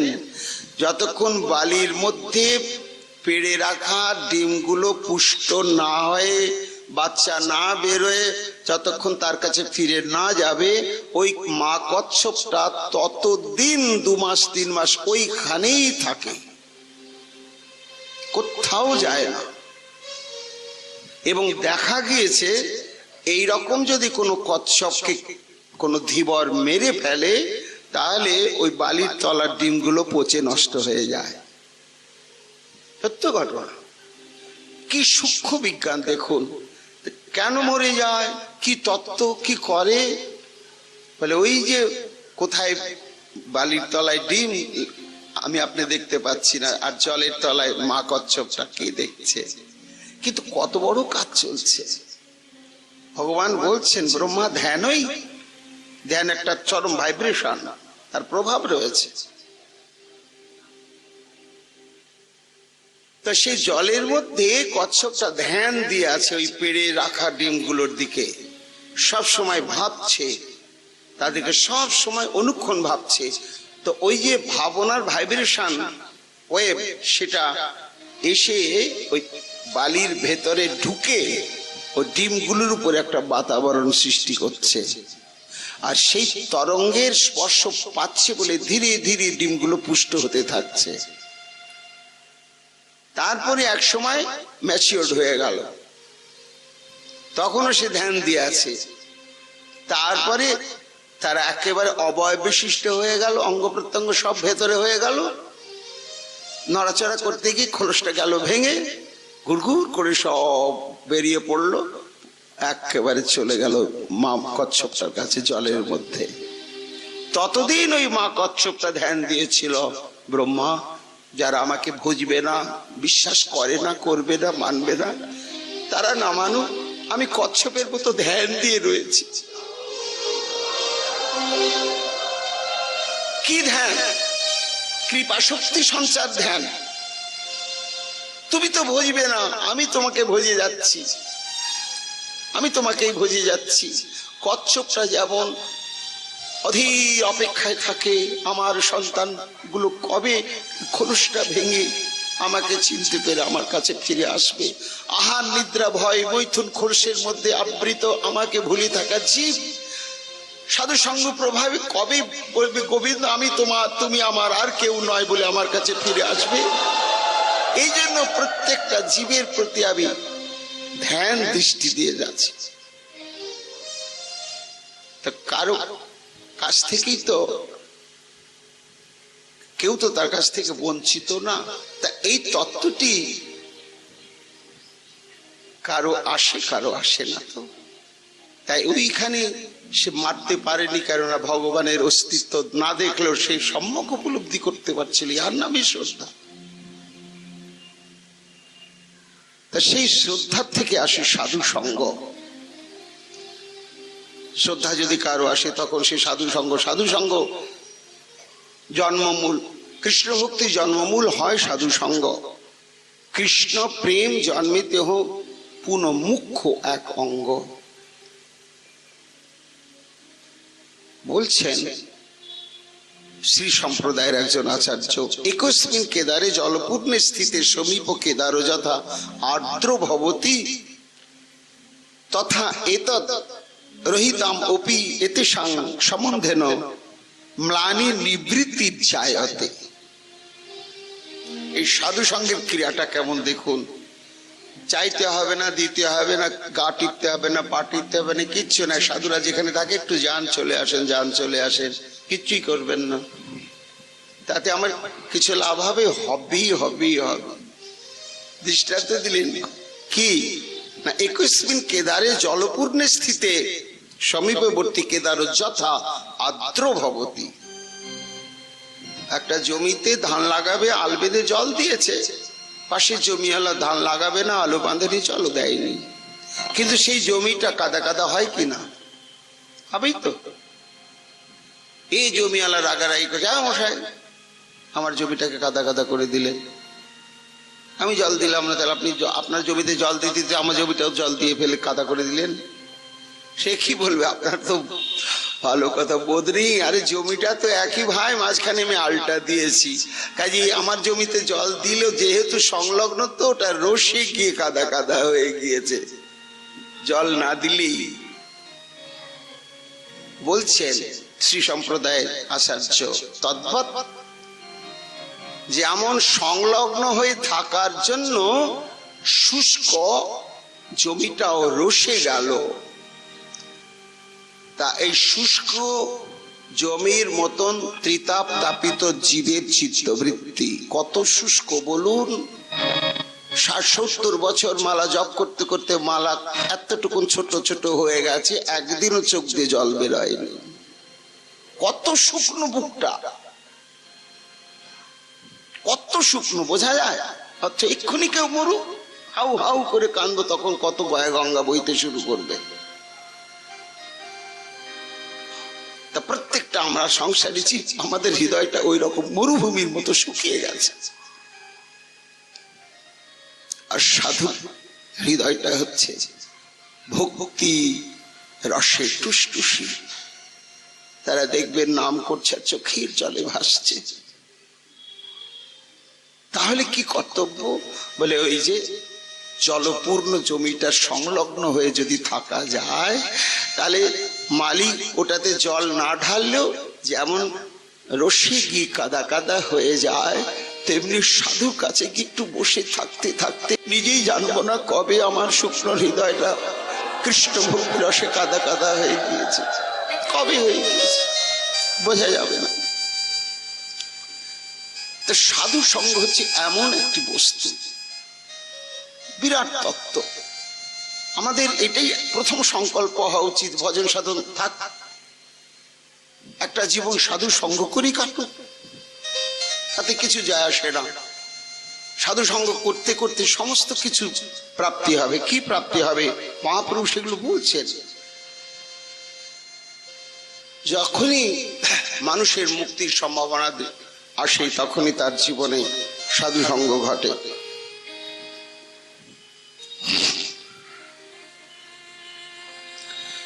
এইবার সাধু সঙ্গের পরবর্তী স্তরটা কি মহাপ্রভু বললেন, সাধু সঙ্গ হইতে হয় শ্রবণ কীর্তন। সাধুরা কি করেন, সাধুদের কি লক্ষণ? শ্রীকৃষ্ণ অর্জুনকে বললেন, মচ্ছিত্তামদ্গত প্রাণা বোধান্ত পরস্পরম কথান্তস্য মাং নিত্যম তুষ্যন্তি চ রমন্তি চ। যারা আমাগত চিত্ত আমাগত প্রাণ সাধু, তারা বোবা হয়ে থাকে না, বকর বকর করে কি কথন্তস্য মাং। আমার এত রসের কথা আছে যা শুনেও শেষ হবে না, বলেও শেষ হবে না। সব কথাই পুরানো হয়, বয়সের সঙ্গে সঙ্গে পাল্টে যায়। হ্যাঁ, দাম্পত্য জীবনের কথাগুলো 80 বছরের বার্ধক্যে আর ভাল লাগে না, কানে বিষের মতো লাগে, চিন্তা করতেই মন হয় না, পাল্টে গেছে রুচি। কিন্তু ভাগবতী কথা পুরাতন হয় না, একেবারে পুরাতন হয় না। কেন? রুচিরম নবম নবম শস্যত মনুষ্য মহোৎসব। এই জন্য সাধু সঙ্গ থেকে কি হয় না, শ্রবণ ভাল লাগছে, তো কত কথা জানলাম। আর কি গোবিন্দের কি অদ্ভুত লীলা। এই পরিবেশনের দুটো দিক আছে। কোন বক্তা দেখবেন খাঁজে খাঁজে মাঝে মাঝে আমাদের ভজন শিক্ষার কথা মিলিয়ে বলছে, খুব সুখ হয়। আবার কিছু বক্তা আছে তার তত্ত্বজ্ঞানের দিকে না গিয়ে লীলাটাকে এমন ভাবে মূর্তিমন্ত করে দেন, তখন চিত্তটা লীলারসেই ডুবে যায়। কি ভালো লাগে লীলা কথা শুনতে। সামগ্রিক ভাবে দুটোই সমান শক্তি সম্পন্ন, উপকারী। তার শ্রবণ কীর্তন ভাল লাগছে, যাচ্ছি আজ যাচ্ছি কাল যাচ্ছি, তারপর একটু নাম করতে মনে হলো, হ্যাঁ নাম করছি, ওরাও নাম করছে, পাঠের পরে একটু নাম হচ্ছে, 10 মিনিট আধ ঘন্টা আমি বসে বসে নাম একটু করি। এইভাবে শ্রবণ কীর্তন চলতে থাকলো। চলতে চলতে চলতে পাঠেই তো শুনলাম মহারাজ পরীক্ষিত প্রশ্ন করছেন, মরণশীল জীবের কর্তব্য কি? অথ পৃচ্ছামি যোগীনাম পরম গুরুম। যে মানুষের মৃত্যু সমাগত হয়েছে তার মুখ্য কর্তব্য কি? আর যে মানুষ এখন অনেকদিন বাঁচবে তার মুখ্য কর্তব্য কি? বলে দুজনের কর্তব্য একই। কি কর্তব্য? তস্মাৎ ভারত ভগবান হরি ঈশ্বর শ্রোতব্য কীর্তিতব্যশ্চ স্মর্তব্যচ্ছেতা অভয়ম। এই দেহ ধারণের মূল উদ্দেশ্য পরীক্ষিত হরি, ভগবান এবং ঈশ্বর তত্ত্ব যিনি, তিনটা বিশেষণ দিলেন। কে তিনি? একমাত্র আমার শ্রী গোবিন্দতেই এই তিনটি বিশেষণ প্রযোজ্য, আর কারো ক্ষেত্রে না। নারায়ণের ক্ষেত্রেও নয়, গোবিন্দের ক্ষেত্রে। কেন? নারায়ণও পারেন না প্রেম দিয়ে মন হরণ করতে, আমার গোবিন্দই একমাত্র পারেন। তাই তিনি হরি, তিনি ভগবান এবং তিনি ঈশ্বর।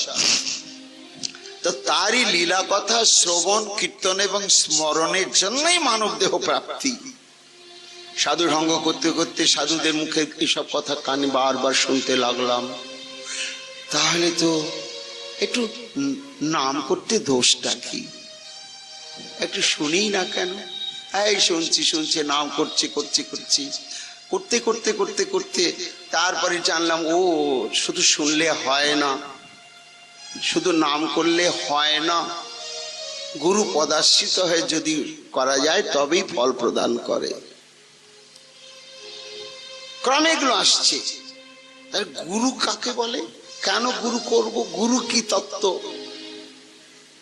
ভগবান আর আমি, তার ভজনের পদ নাম। আবার গুরুর দরকারটা কি? আমি তো করব নাম, আর ভগবান আমার কাছে দেখা দেবেন, ধরা দেবেন। আবার মাঝখানে আমার গুরুটাকে। তারপরে যদি ভগবানকে বলি সর্বশক্তিমান, তিনি যদি একেবারে সর্বশক্তিমান পরতত্ত্ব হন, আবার গুরুদেবের দরকারটা কি? কার ধারেন নাকি উনি? আবার গুরু একটা দরকার। মহাজন বলছেন, হ্যাঁ, বৈদিক যুগ থেকে আরম্ভ করে সর্বধর্মের এই একটি অপরিহার্য তত্ত্ব অঙ্গ, সেটি গুরু। ভগবানের চাইতেও তার শক্তিটা অনেক বড়। কেন বড়? যে একটা বিজ্ঞান ভিত্তিক দৃষ্টান্ত দিই না, ছোটবেলায় পড়াশোনা করতাম তখন ওই সূর্যের 7 রং দেখানোর জন্য মাস্টারমশাই একটা আধভাঙ্গা ডিমের মতো কাঁচ দেখাতেন। তার মধ্য দিয়ে রোদ পড়লে ওই 7টা রং দেখা যায়। আবার সেই কাঁচটার বৈশিষ্ট্য কি না, রোদের মধ্যে ধরে থাকলে তলায় যদি কাগজ রেখেছি ছোটবেলায়, ফুলশোলা বা এমনি পাটশোলা রেখেছি, আস্তে কালো হতে হতে ধোঁয়া বেরোতে বেরোতে ধুপ করে আগুন জ্বলে গেল। তত্ত্বটা কি? বলে ওই সূর্যের তাপ। সূর্য যতই খরা হোক, চিন্তা করুন, কোনোদিনই দেখবেন না যে সূর্যের তাপে খড়ের গাদাতে আগুন লেগেছে। কি পেট্রোলের টিন খুলে রাখুন, আগুন ধরে গেছে? কোনোদিনই ধরবে না। কি কিন্তু ওই সূর্যের তেজ, ওই সূর্যের কিরণ ওই কাঁচটার মধ্যে যখন কেন্দ্রীভূত হয়ে বেরোচ্ছে, তখন কত বড় শক্তি, তপ করে আগুন জ্বলে পুড়িয়ে দিয়ে ছাই করে দিল। গৌর হরি বল। সূর্য পারল না, সূর্যই কিন্তু সমস্ত শক্তির উৎস, কিন্তু সে পারল না, পারে না আগুন জ্বালাতে। ওই কাঁচটা পারে, যে কাঁচটাই হচ্ছে গুরু তত্ত্ব। ভগবানের যে দাহিকা শক্তি, কি দহন করবেন আমার শুভাশুভ যত কর্ম, সমস্তকে ধ্বংস করে দিয়ে শুদ্ধ প্রেম ভক্তি উৎপন্ন করবেন, এটা উনি পারেন না। তাই আর একটা তত্ত্ব, তার মধ্যে তার সর্বশক্তিমত্তা এমন কেন্দ্রীভূত হয়ে মহাশক্তি সৃষ্টি করে, তখন সব ধ্বংস করে দেয়। দীপক জ্ঞান যত দয়াত কুর্জাত পাপং স্বয়ং তত সাদিক স্মৃতি প্রত্যা সর্বতন্ত্র সুসম্মতা। এইটা সাধু সঙ্গ করতে করতে জানা গেল। তাই মহাপ্রভু বলেন রূপ, প্রথমে তাহলে সাধু সঙ্গ, সাধু সঙ্গ থেকে এলো শ্রবণ কীর্তন। এইবার শ্রবণ কীর্তন হতে হতে গুরু পদাশ্রয় হলো। গুরু লক্ষণ জানলাম, শিষ্যের লক্ষণ জানলাম, কি কি যোগ্যতা অর্জন করলে শিষ্য হওয়া যাবে, কোন কোন যোগ্যতা থাকলে গুরু হওয়া যাবে। আচ্ছা, সবই তো জানলাম, কিন্তু এমন গুরু পাবো কোথায়? বলি ওটাও তুমি খুঁজতে যেও না, আবার সাধু সঙ্গ করতেই থাকো। ওই সাধু সঙ্গ করতে করতে করতে করতেই একদিন তারাই তোমাকে বলে দেবে প্রকৃত শাস্ত্রের লক্ষণযুক্ত গুরুদেব কয়জন আছেন, কোথায় আছেন। কেমন গুরুর কাছে আশ্রয় নিলে তবেই আমরা রাধা দাস্য পেতে পারবো। ওই সাধু সঙ্গ করতে করতেই জানা যাবে। সাধুদের কৃপাতেই তখন তারা বলবে যান ওই প্রভুপাদের কাছে, কি ওই মহারাজের কাছে দীক্ষাটা নিয়ে নাও বাবা। তাহলে গুরু তত্ত্ব জানলাম সাধু সঙ্গ করে, আবার কোথায় গুরুদেব আছেন সেটা সন্ধানও জেনে গেলাম। ধৈর্য ধরে সাধু সঙ্গ করতে হবে, পাগলের মতো হলে হবে না। তারপরে হলো কি, ভজন ক্রিয়া আরম্ভ হলো। সাধু সঙ্গ হইতে হয়, শ্রবণ ও কীর্তন মানে ভজন ক্রিয়া। গুরুদেব দীক্ষা প্রদান করলেন, করেই বলেন এই দেখো বীজটা তো বুনলাম, বাকি কাজ তোমার। জল ছেঁচা, বেড়া দেয়া, আগাছা পরগাছা হলে ছেটে ফেলা, এগুলো দায়িত্ব কিন্তু তোমার। কি জল সিঞ্চন করবো? বলে শ্রবণ কীর্তন জল। সাধন ভক্তি হয় সাধমান অর্থ নিবর্তন। এইবার ভজন ক্রিয়া শুরু হলো। শাস্ত্র বলছে এইভাবে যখন সাধু সঙ্গের দ্বারা আমাদের ভজন ক্রিয়া হয়, শুরু হয়, শ্রবণ কীর্তন শুরু হলো, এই প্রাথমিক অবস্থা থাকে অনিষ্ঠিতা। কর্তব্য জ্ঞান থাকে, কিন্তু অভ্রান্ত সত্য জ্ঞানটা থাকে না। সংসারের দায়িত্বটাকে কম করা যাবে না। আজকে একটু জব কম হয়, কালকে বেশি করে করে নেব, কিন্তু সংসারের কাজ আজ একটু কম থাকুক, কালকে করে নেব, ভজনটা বেশি করব, এটা মানতে চায় না মন। অনিষ্ঠিতা ভজন ক্রিয়া বলে। মহাপ্রভু বলছেন রূপ, তাহলে সাধু সঙ্গ থেকে ভজন ক্রিয়া আরম্ভ হলো, শ্রবণ কীর্তনাদি হচ্ছে, কিন্তু প্রাথমিক অবস্থায় এই ভজনটা অনিষ্ঠিতা থাকে, নিষ্ঠা প্রাপ্ত হয় না। আর যখন অনিষ্ঠিতা ভজন দীক্ষা নেওয়ার পরে কতগুলো স্তর আসে আমাদের জীবনে, তার সূক্ষ্ম বিচার করেছেন বিশ্বনাথ চক্রবর্তীপাদ। সেই বিচার কি, প্রাথমিক অবস্থার ওই অনিষ্ঠিতা ভজন ক্রিয়ার প্রাথমিক একটা স্তরের নাম হচ্ছে উৎসাহময়ী। অনেকদিন থেকে সাধু সঙ্গ করতে করতে করতে করতে দীক্ষা নিয়ে ফেললাম, বেশ গলায় মালা পরেছি, তিলক পরেছি, তদনুযায়ী বৈষ্ণবের পোশাক পরেছি, খুব আনন্দ লাগছে। এই এসো এসো এসো এসো, কবে দীক্ষা নিয়েছো? এতদিন তুমি আমাদের জাতি উঠেছো, বসো বসো, সবাই সমাদর করছে, কি ভালো লাগছে। এই প্রাথমিক অবস্থায় খুব জপ ধ্যান একবার বেশি বেশি করে করতে মন হয়। এটাকে বলে উৎসাহময়ী। উৎসাহময়ী এই একটা স্তর।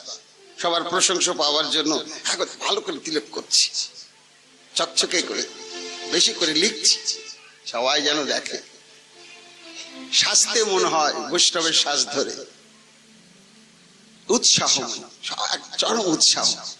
কিন্তু এটা কিছুদিন, তারপরে মেড়মেড়ে হয়ে যায়। 6 মাস 9 মাস, কারো বছর। তারপরে আস্তে আস্তে চেনা জানা হয়ে গিয়েছে, গুরুদেবও পুরানো হয়ে গিয়েছে, 1 বছর 2 বছর দীক্ষা নেওয়া হয়ে গিয়েছে, গুরুদেব তখন পুরানো।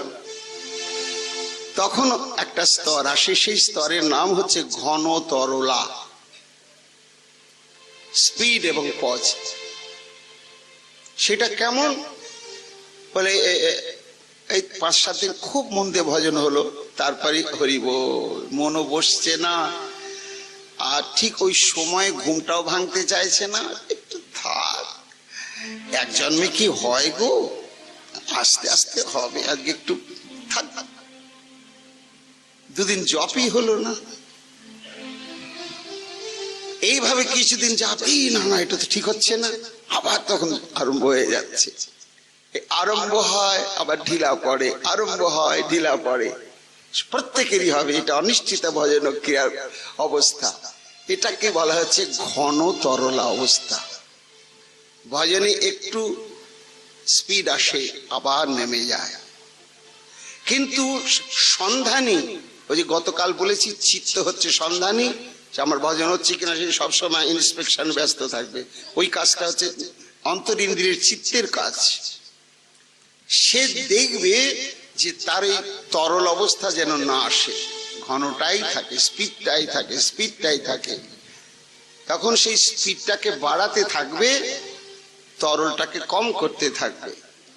15 দিন মন বসেনি, কমাতে কমাতে 10 দিন বসলো না, ঠিক আছে, আরো কমাতে হবে, 8 দিন বসলো না, শেষে 1 দিন বসলো না, 1 বেলা বসলো না, আস্তে আস্তে আর মন না বসাই হবে না।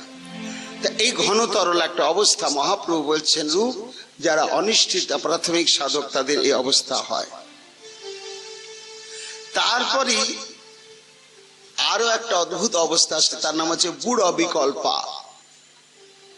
কি ভেতরে একটা চরম সংঘাত শুরু হয়ে যায়। সাধু সঙ্গ করছি, দীক্ষাও নিয়ে ফেললাম, 1বার 2বার বৃন্দাবনেও গেলাম, দেখলাম নিয়ম সেবা রাধাকুণ্ডে কি বিরাট ব্যাপার, পৃথিবীর কত লোক আসছে আর করছে। তার মধ্যে দেখেছি দলে দলে সব কচি কচি সাধু বাবাজিরা সব সংসার ত্যাগ করে ভজন করছে, বয়স্ক সাধুরা ভজন করছে। আবার দেখছি সব গেরস্থ লোকগুলো স্বামী স্ত্রী, এমন তাদের শরীর দিয়ে জ্যোতি বেরোচ্ছে। বুড়ো বিকল্প, তাহলে কি করবো গো, সংসারে থেকেই করবো না সংসার ছেড়ে দেব? এই ভেতরে একটা তখন ঝড় ওঠে, এটা বুড়ো বিকল্পা। তখন মনের মধ্যে উথাল পাথাল, যুক্তি খোঁজে মন।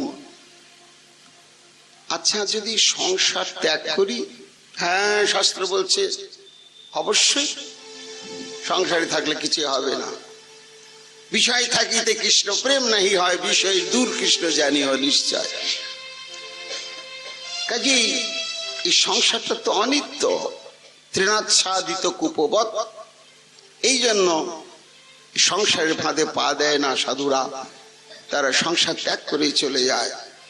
ওই দেখো দৃষ্টান্ত ভাগবতে, যো দুস্তজন দারসুতং সুহৃদং সুহৃদ রাজ্যং সুহৃদি স্পৃশ জহ যুবৈব মলবৎ উত্তম শ্লোকলালস। মহারাজ ভরত ভরা যৌবন, সে ভরা যৌবনে মলবৎ পায়খানা করে মানুষ যেমন সেদিকে তাকায় না, নাকে কাপড় দিয়ে পালিয়ে চলে আসে, তদ্বৎ বিষয়কে ত্যাগ করে চলে গেল সংসার ছেড়ে ভজন করতে। না, ফিরে যাই নিয়ম সেবা করে রাধাকুণ্ড থেকে, সংসার করব না, এই ভেবে চিন্তে চলে এলাম বাড়িতে। এসেই দেখছি না না, বাবা মা ছেলে মেয়ে এরা তো আমাকে ভজন সাধনে বাধা দিচ্ছে না। আহারে, আমাকে যখন ভজন সাধনে বাধা দিচ্ছে না, কি রকম আমি অবিবেক এদেরকে ছেড়ে ছুড়ে আমি চলে যাব? এটা কি আমার ঠিক হবে? না না না, এই দেখো শাস্ত্র বলছে, শাস্ত্রিক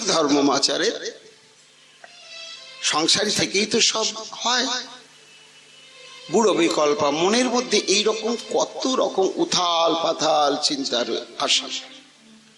ওই যে ব্রহ্মাজি বললেন তত্ত্বানুকম্পাং শিশমিষ মানং ভুঞ্জানম এবাত্মকৃত বিপাকম, বলছেন যে সমস্ত জীব পচা সংসারে থেকে কর্মফল ভোগ করতে করতে সমস্ত সহ্য করেও যারা প্রাণ ঢেলে তোমার নাম সংকীর্তন করে চলেছে গোবিন্দ, তুমি যদি কৃপা নাও করো উত্তরাধিকার সূত্রে তোমার কৃপা ওরা পাবেই পাবেই পাবে। কেন না, বাবা যদি ছেলেকে সম্পত্তি না দিয়ে যায়, তা যদি তেজ্য পুত্র না হয় আর মৃত পুত্র না হয়, তা বাবা না দিলেও ছেলে ওই সম্পত্তির মালিক হবেই হবে, তাই না? মরে গিয়েছে, বেঁচে নাই, তখন সেই জমি বেদখল হবেই। তা মরা পুত্রকে ভগবানের না হরে কৃষ্ণ মহামন্ত্র মুখ ভরি না লইনু জীবন মৃত গোবিন্দ দাস। বৈষ্ণব কবি গোবিন্দ দাস বলছে এই কলিযুগে জন্মগ্রহণ করেছে, জীবনে একদিনও হরে কৃষ্ণ মহামন্ত্র বলল না, তারাই মরা ছেলে, তারা কোনোদিন ভগবানের প্রেম সম্পত্তির উত্তরাধিকারী হতে পারবে না। আর তেজ্য পুত্র কারা? যারা বৈষ্ণব অপরাধী, নাম অপরাধী। তা কোর্টে গিয়ে ছেলেকে তেজ্য পুত্র করে দিয়েছে একবারে দলিল করে, হরি বল, এটা যদি ডকুমেন্ট থাকে কোনোদিনই ওই বাবার জমি পাবে না, সরকার তাকে দেবে না, তুমি তেজ্য পুত্র, তোমার ওটা অধিকার নেই। তা এইরকম মৃত পুত্র তেজ্য পুত্র যেমন হয় না, কিন্তু যে বেঁচে থাকে পিতার আনুগত্য নিয়ে, পিতা না দিয়ে গেলে উত্তরাধিকার সূত্রে পায়। ব্রহ্মাজি বলছেন যারা সংসারের মধ্যে থেকেও কর্মফল ভোগ করতে করতে চোখের জল মুছতে মুছতে হা গোবিন্দ বলে তোমার ভজন সাধন নাম কীর্তন করছে, তুমি যদি কৃপা না করো উত্তরাধিকার সূত্রে তারা পাবেই পাবেই পাবে। বুড়ো বিকল্পা, মনের মধ্যে এই সব উথাল পাতাল হয়, তাহলে তো না, সংসার থেকেই করি। মানে দুদিকেই যুক্তি আসে, এইভাবে তার চিত্তবৃত্তিটাকে একটা সংঘাতময় করে দেয়। ওই যে শাস্ত্র বলছে ভাই সংসারে দোষ নেই, দোষটা হচ্ছে কৃষ্ণ বিস্মৃতি। ভগবানকে বলছেন ব্রহ্মাজি, প্রভু তাবৎ রাগাদয় স্তেনাস তাবৎ কারাগৃহং গৃহম তাবৎ মোহ অঙ্ঘ্রি নিগড় যাবৎ কৃষ্ণ ন তে জনা।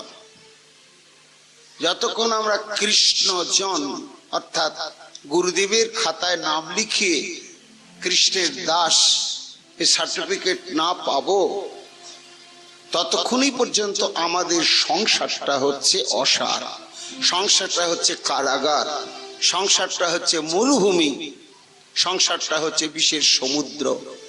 কিন্তু যারা সংসারের মধ্যে থেকেও সদ্গুরু পদাশ্রিত হয়, অর্চন বন্দন শ্রবণ কীর্তন সাধু সঙ্গ সমস্ত কিছু করেই চলেছে, তাদের সংসারটা আর কারাগৃহ নয়, তখন সেটা তোমার প্রেম সাধনার পীঠস্থান, সেটা ভজন আশ্রম। বুড়ো বিকল্পা, তাহলে সংসার ত্যাগের দিকেও সে যুক্তি পায়, আবার সংসার থাকার পেছনে যুক্তি পায়, কি করব না করব ভাবতে থাকে। মহাপ্রভু বলছেন এরপরে একটা অবস্থা আসে, যাক সংসার ত্যাগ করব, কিন্তু সংসার তো ত্যাগ করব, মন থেকে তো সংসার যাবে না।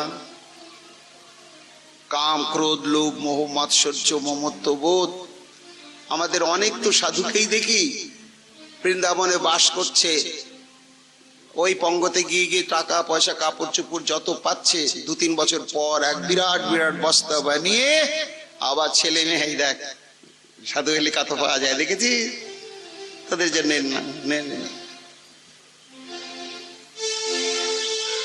চলছে এরকম। তাতে লাভ কি? তার কিন্তু সংসার ত্যাগ হয়নি, একেবারেই হয়নি। ওটা ভয়ঙ্কর অপরাধ, ভগবানের কাছে অপরাধ, ধামের কাছে অপরাধ, ব্রজবাসীর কাছে অপরাধ, ভয়ঙ্কর অপরাধ। কে বিচার করবে? এখন তো কেউ কারো কথা শোনে না, মানবেও না। তা মন এসব খুঁজে যে ওই রকম ভণ্ড সংসারী হওয়ার চাইতে সচ্ছার সংসারী হয়ে হরিভজন করা ভালো।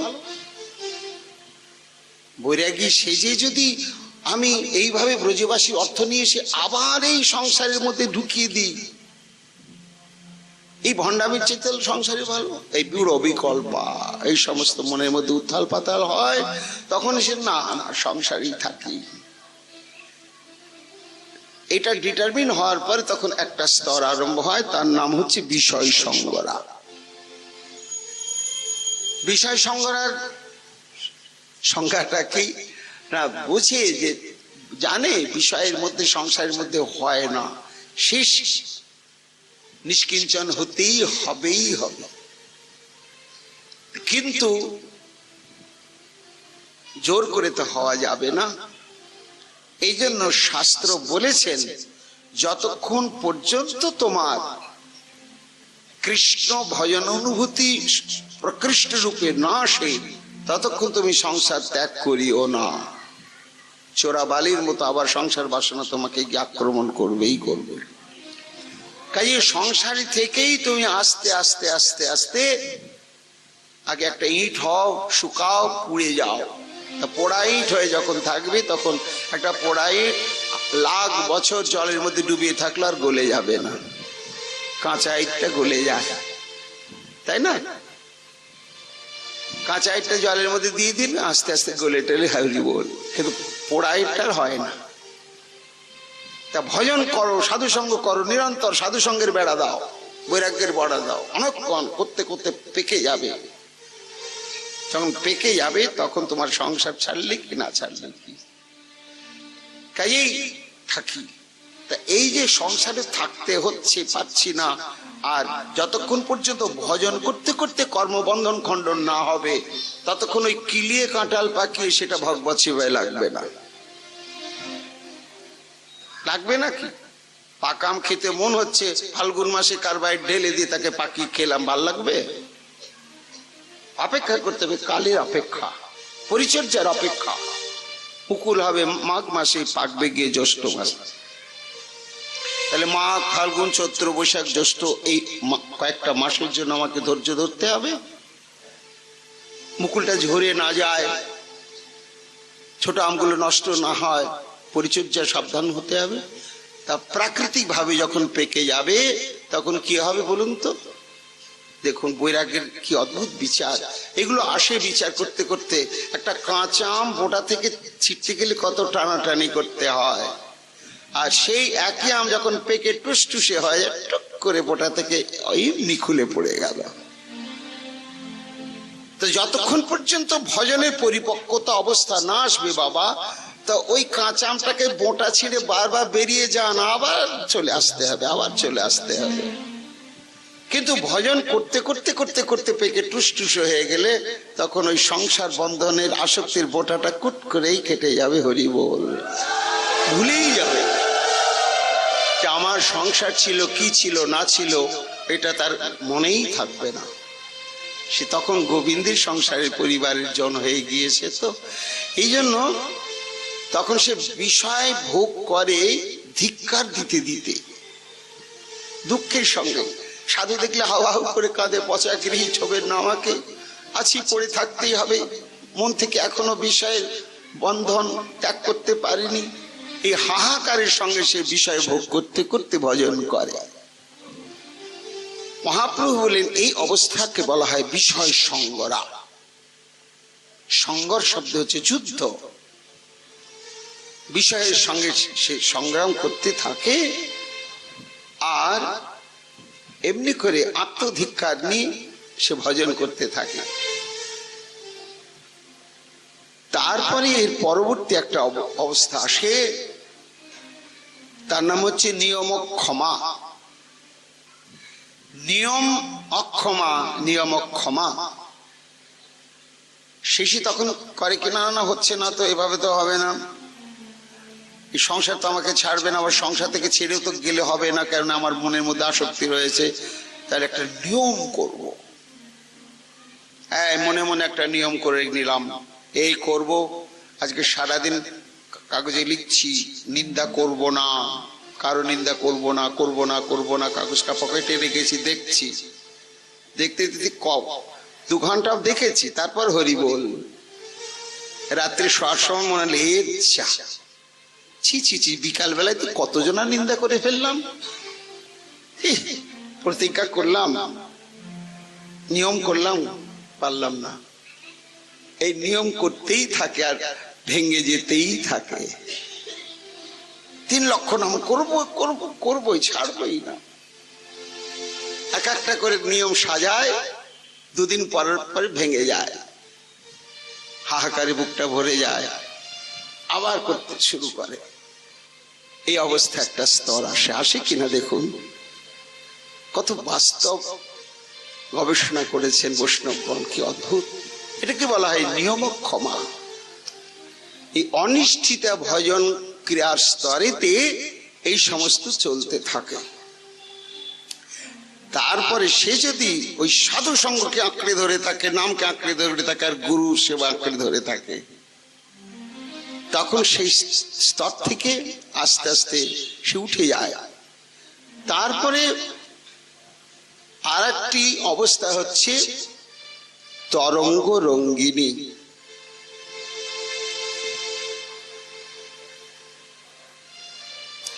তা বিষয় সঙ্গরা এবং নিয়ম ক্ষমার মধ্যে পার্থক্য হচ্ছে, বিষয়টা সে করে ধিক্কারের সঙ্গে, আর নিয়ম ক্ষমা হচ্ছে নিয়ম করে ভজন করবে, রক্ষা করতে পারে না, তার জন্য একটা ধিক্কার আসে। এরপরে পরবর্তী স্তর হচ্ছে গিয়ে তোমার তরঙ্গ রঙ্গিনী, একটা কঠিন স্তর। এই স্তর ওই অতগুলো স্তরকে অতিক্রম করে অনেকটা এগিয়ে এসেছে। তার সাধন ভক্তি যখন বীজটার থেকে অঙ্কুর হয় কিনা আপনারা জানেন, যে যখনই অঙ্কুর ওঠে না, সর্বপ্রথম কি মোটা মোটা 2টো পাতা বেরোয়, ছোট্ট ছোট্ট 2টো, 3টে 4টে নয়, এবং সেই 2টো পাতা খুব মোটা হয়। আরেকটু বড় হওয়ার পরে আবার 2টো পাতা বেরোয়, তারপরে গিয়ে তার ডালপালা বা আরো অনেক পাতা ইত্যাদি ইত্যাদি বেরোতে থাকে। এই প্রাকৃত জগতের যখন যে কোনো বীজের অঙ্কুর থেকে এরকম হয়, ভক্তিলতার বীজটারও তাই হয়। তা প্রথম অঙ্কুরটা বেরিয়ে 2টো পাতা বেরোয়। সেই 2টো পাতা কি না, সেই 2টো পাতাই হচ্ছে, একটা হচ্ছে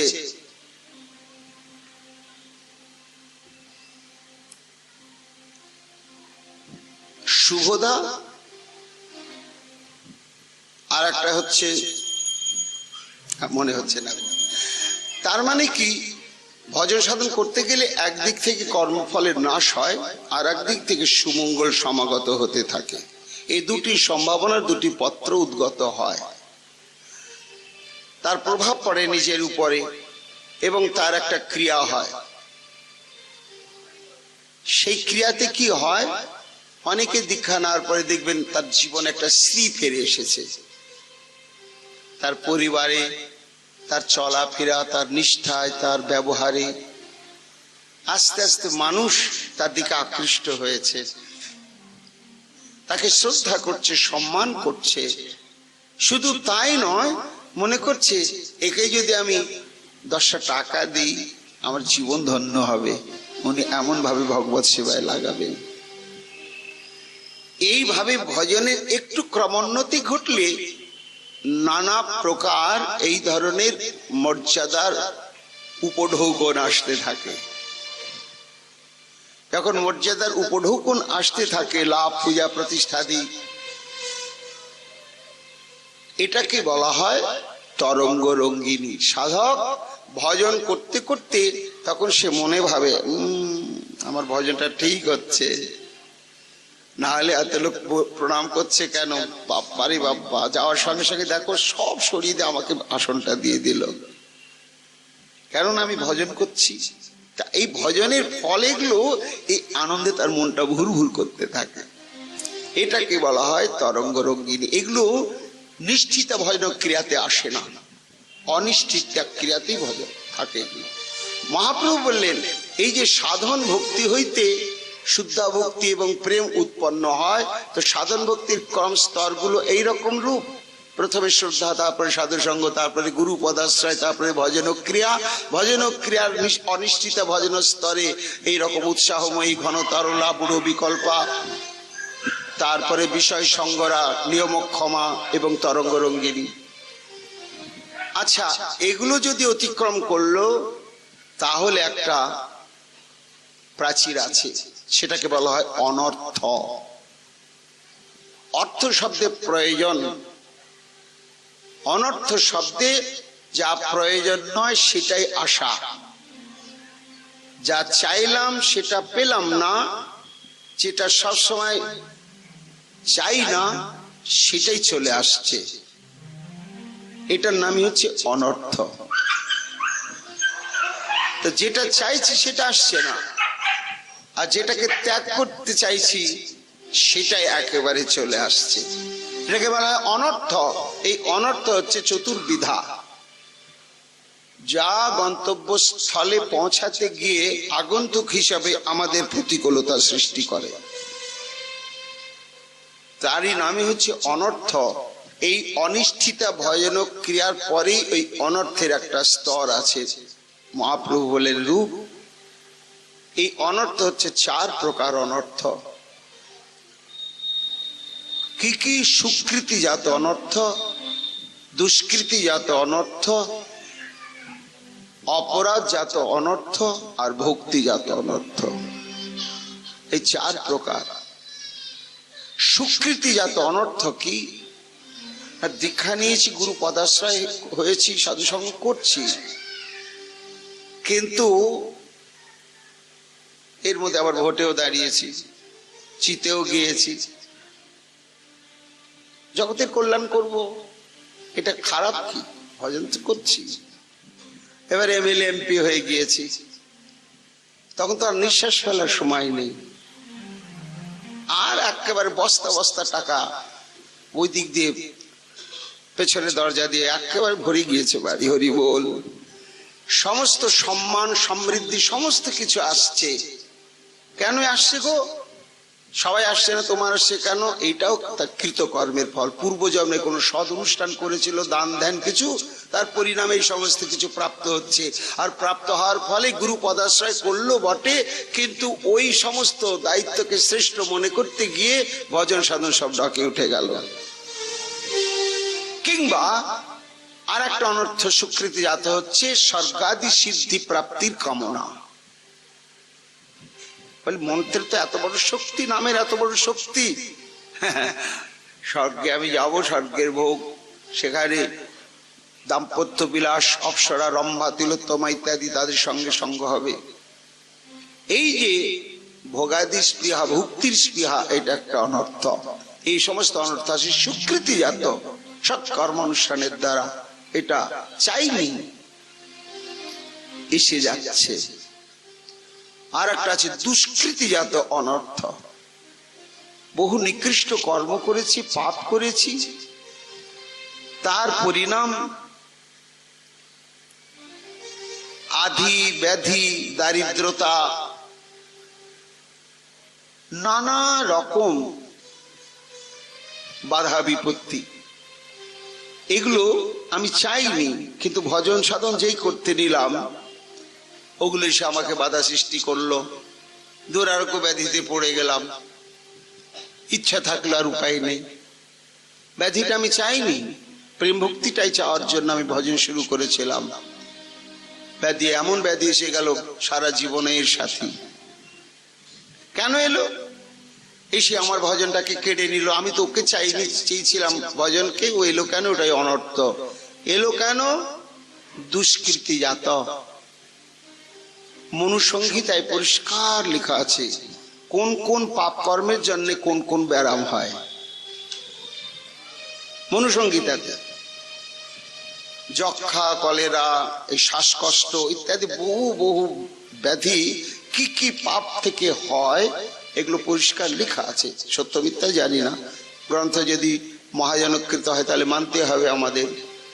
তাহলে আমি করেছি, আজ হ্যাঁ আবার করেছি বলে আসে না, ওটা আবার কখন আসবে ওটার সীমা আছে। কারো 40 বছর বয়স না হলে আসবে না, তার আগে দীক্ষা নিয়েছি 40 বছর পাওনাটা এসে হাজির হলো।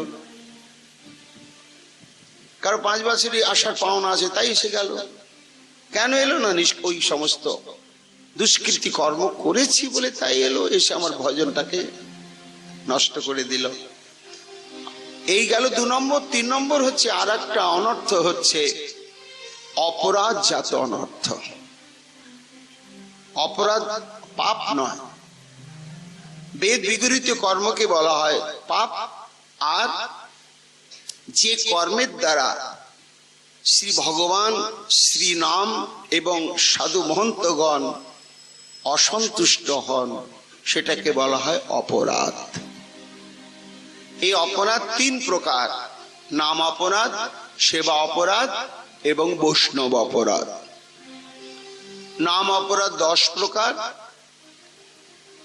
সাধুর নিন্দা, গুরুদেবের অবজ্ঞা, শ্রুতি শাস্ত্রের নিন্দা, নামের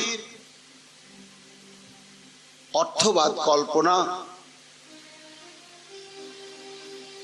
নামের স্তুতিবাদ কল্পনা। সেটা কেমন? বলে দূর, এক কৃষ্ণ নাম যত পাপ করে, পাপীর সাধ্য কি তত পাপ করে। মূর্খ মানুষকে বোঝানোর জন্য এইসব বলেছে রে ভাই, বেকার হয় না। এত পাপ বলে একবার কৃষ্ণ বললে হয়ে গেল? কখনো নয়, যতক্ষণ পর্যন্ত সৎ প্রায়শ্চিত্ত না করবে হবে না। তাই নামকে আমি গৌণ করে ফেললাম। এটা বাড়ি বাড়ি বলেছে লোক, এটাকে স্তুতিবাদের মধ্যে বলা হলো। বলে লোক বাড়ি বাড়ি বলেছে মানুষকে ভয় দেখিয়ে নামে আনবার জন্য। আবার অর্থবাদ বলে যা যা শুধু নাম করলেই হবে, প্রণাম করো, তুমি যদি সদাচার না মানো, তুমি যদি এই না মানো, এই নামও নাম করা বেকার। অর্থাৎ নামের ফল নেই, আনুষঙ্গিক কর্ম যদি তার সঙ্গে যুক্ত না হয় নাম ফল প্রদান করতে পারে না। অর্থান্তর কল্পনা করা এগুলো অপরাধ। বলে নাম স্বয়ং স্বতন্ত্র, শাস্ত্রে একেবারে লক্ষ লক্ষ প্রমাণ আছে, কিছুরই দরকার হয় না। সদাচার নয়, কোনো কিছুই না। নাম এমন স্বয়ং সর্বশক্তিমান একটি ভজন যা স্বতন্ত্র, কোনো সাহচর্য অপেক্ষা রাখে না। তারপরে নাম বলে অপরাধ। যদি একবার কৃষ্ণ বলে পাপ হরণ হয়, পাপীর সাধ্যে নয়, তাহলে কৃষ্ণ বলবো, পাপও করবো। আজকে পাপ করে ফেললাম, শোয়ার আগে খালি কৃষ্ণ কৃষ্ণ বললাম, হয়ে গেল। আবার কাল সারাদিন পাপ করবো, আবার কৃষ্ণ কৃষ্ণ বলবো।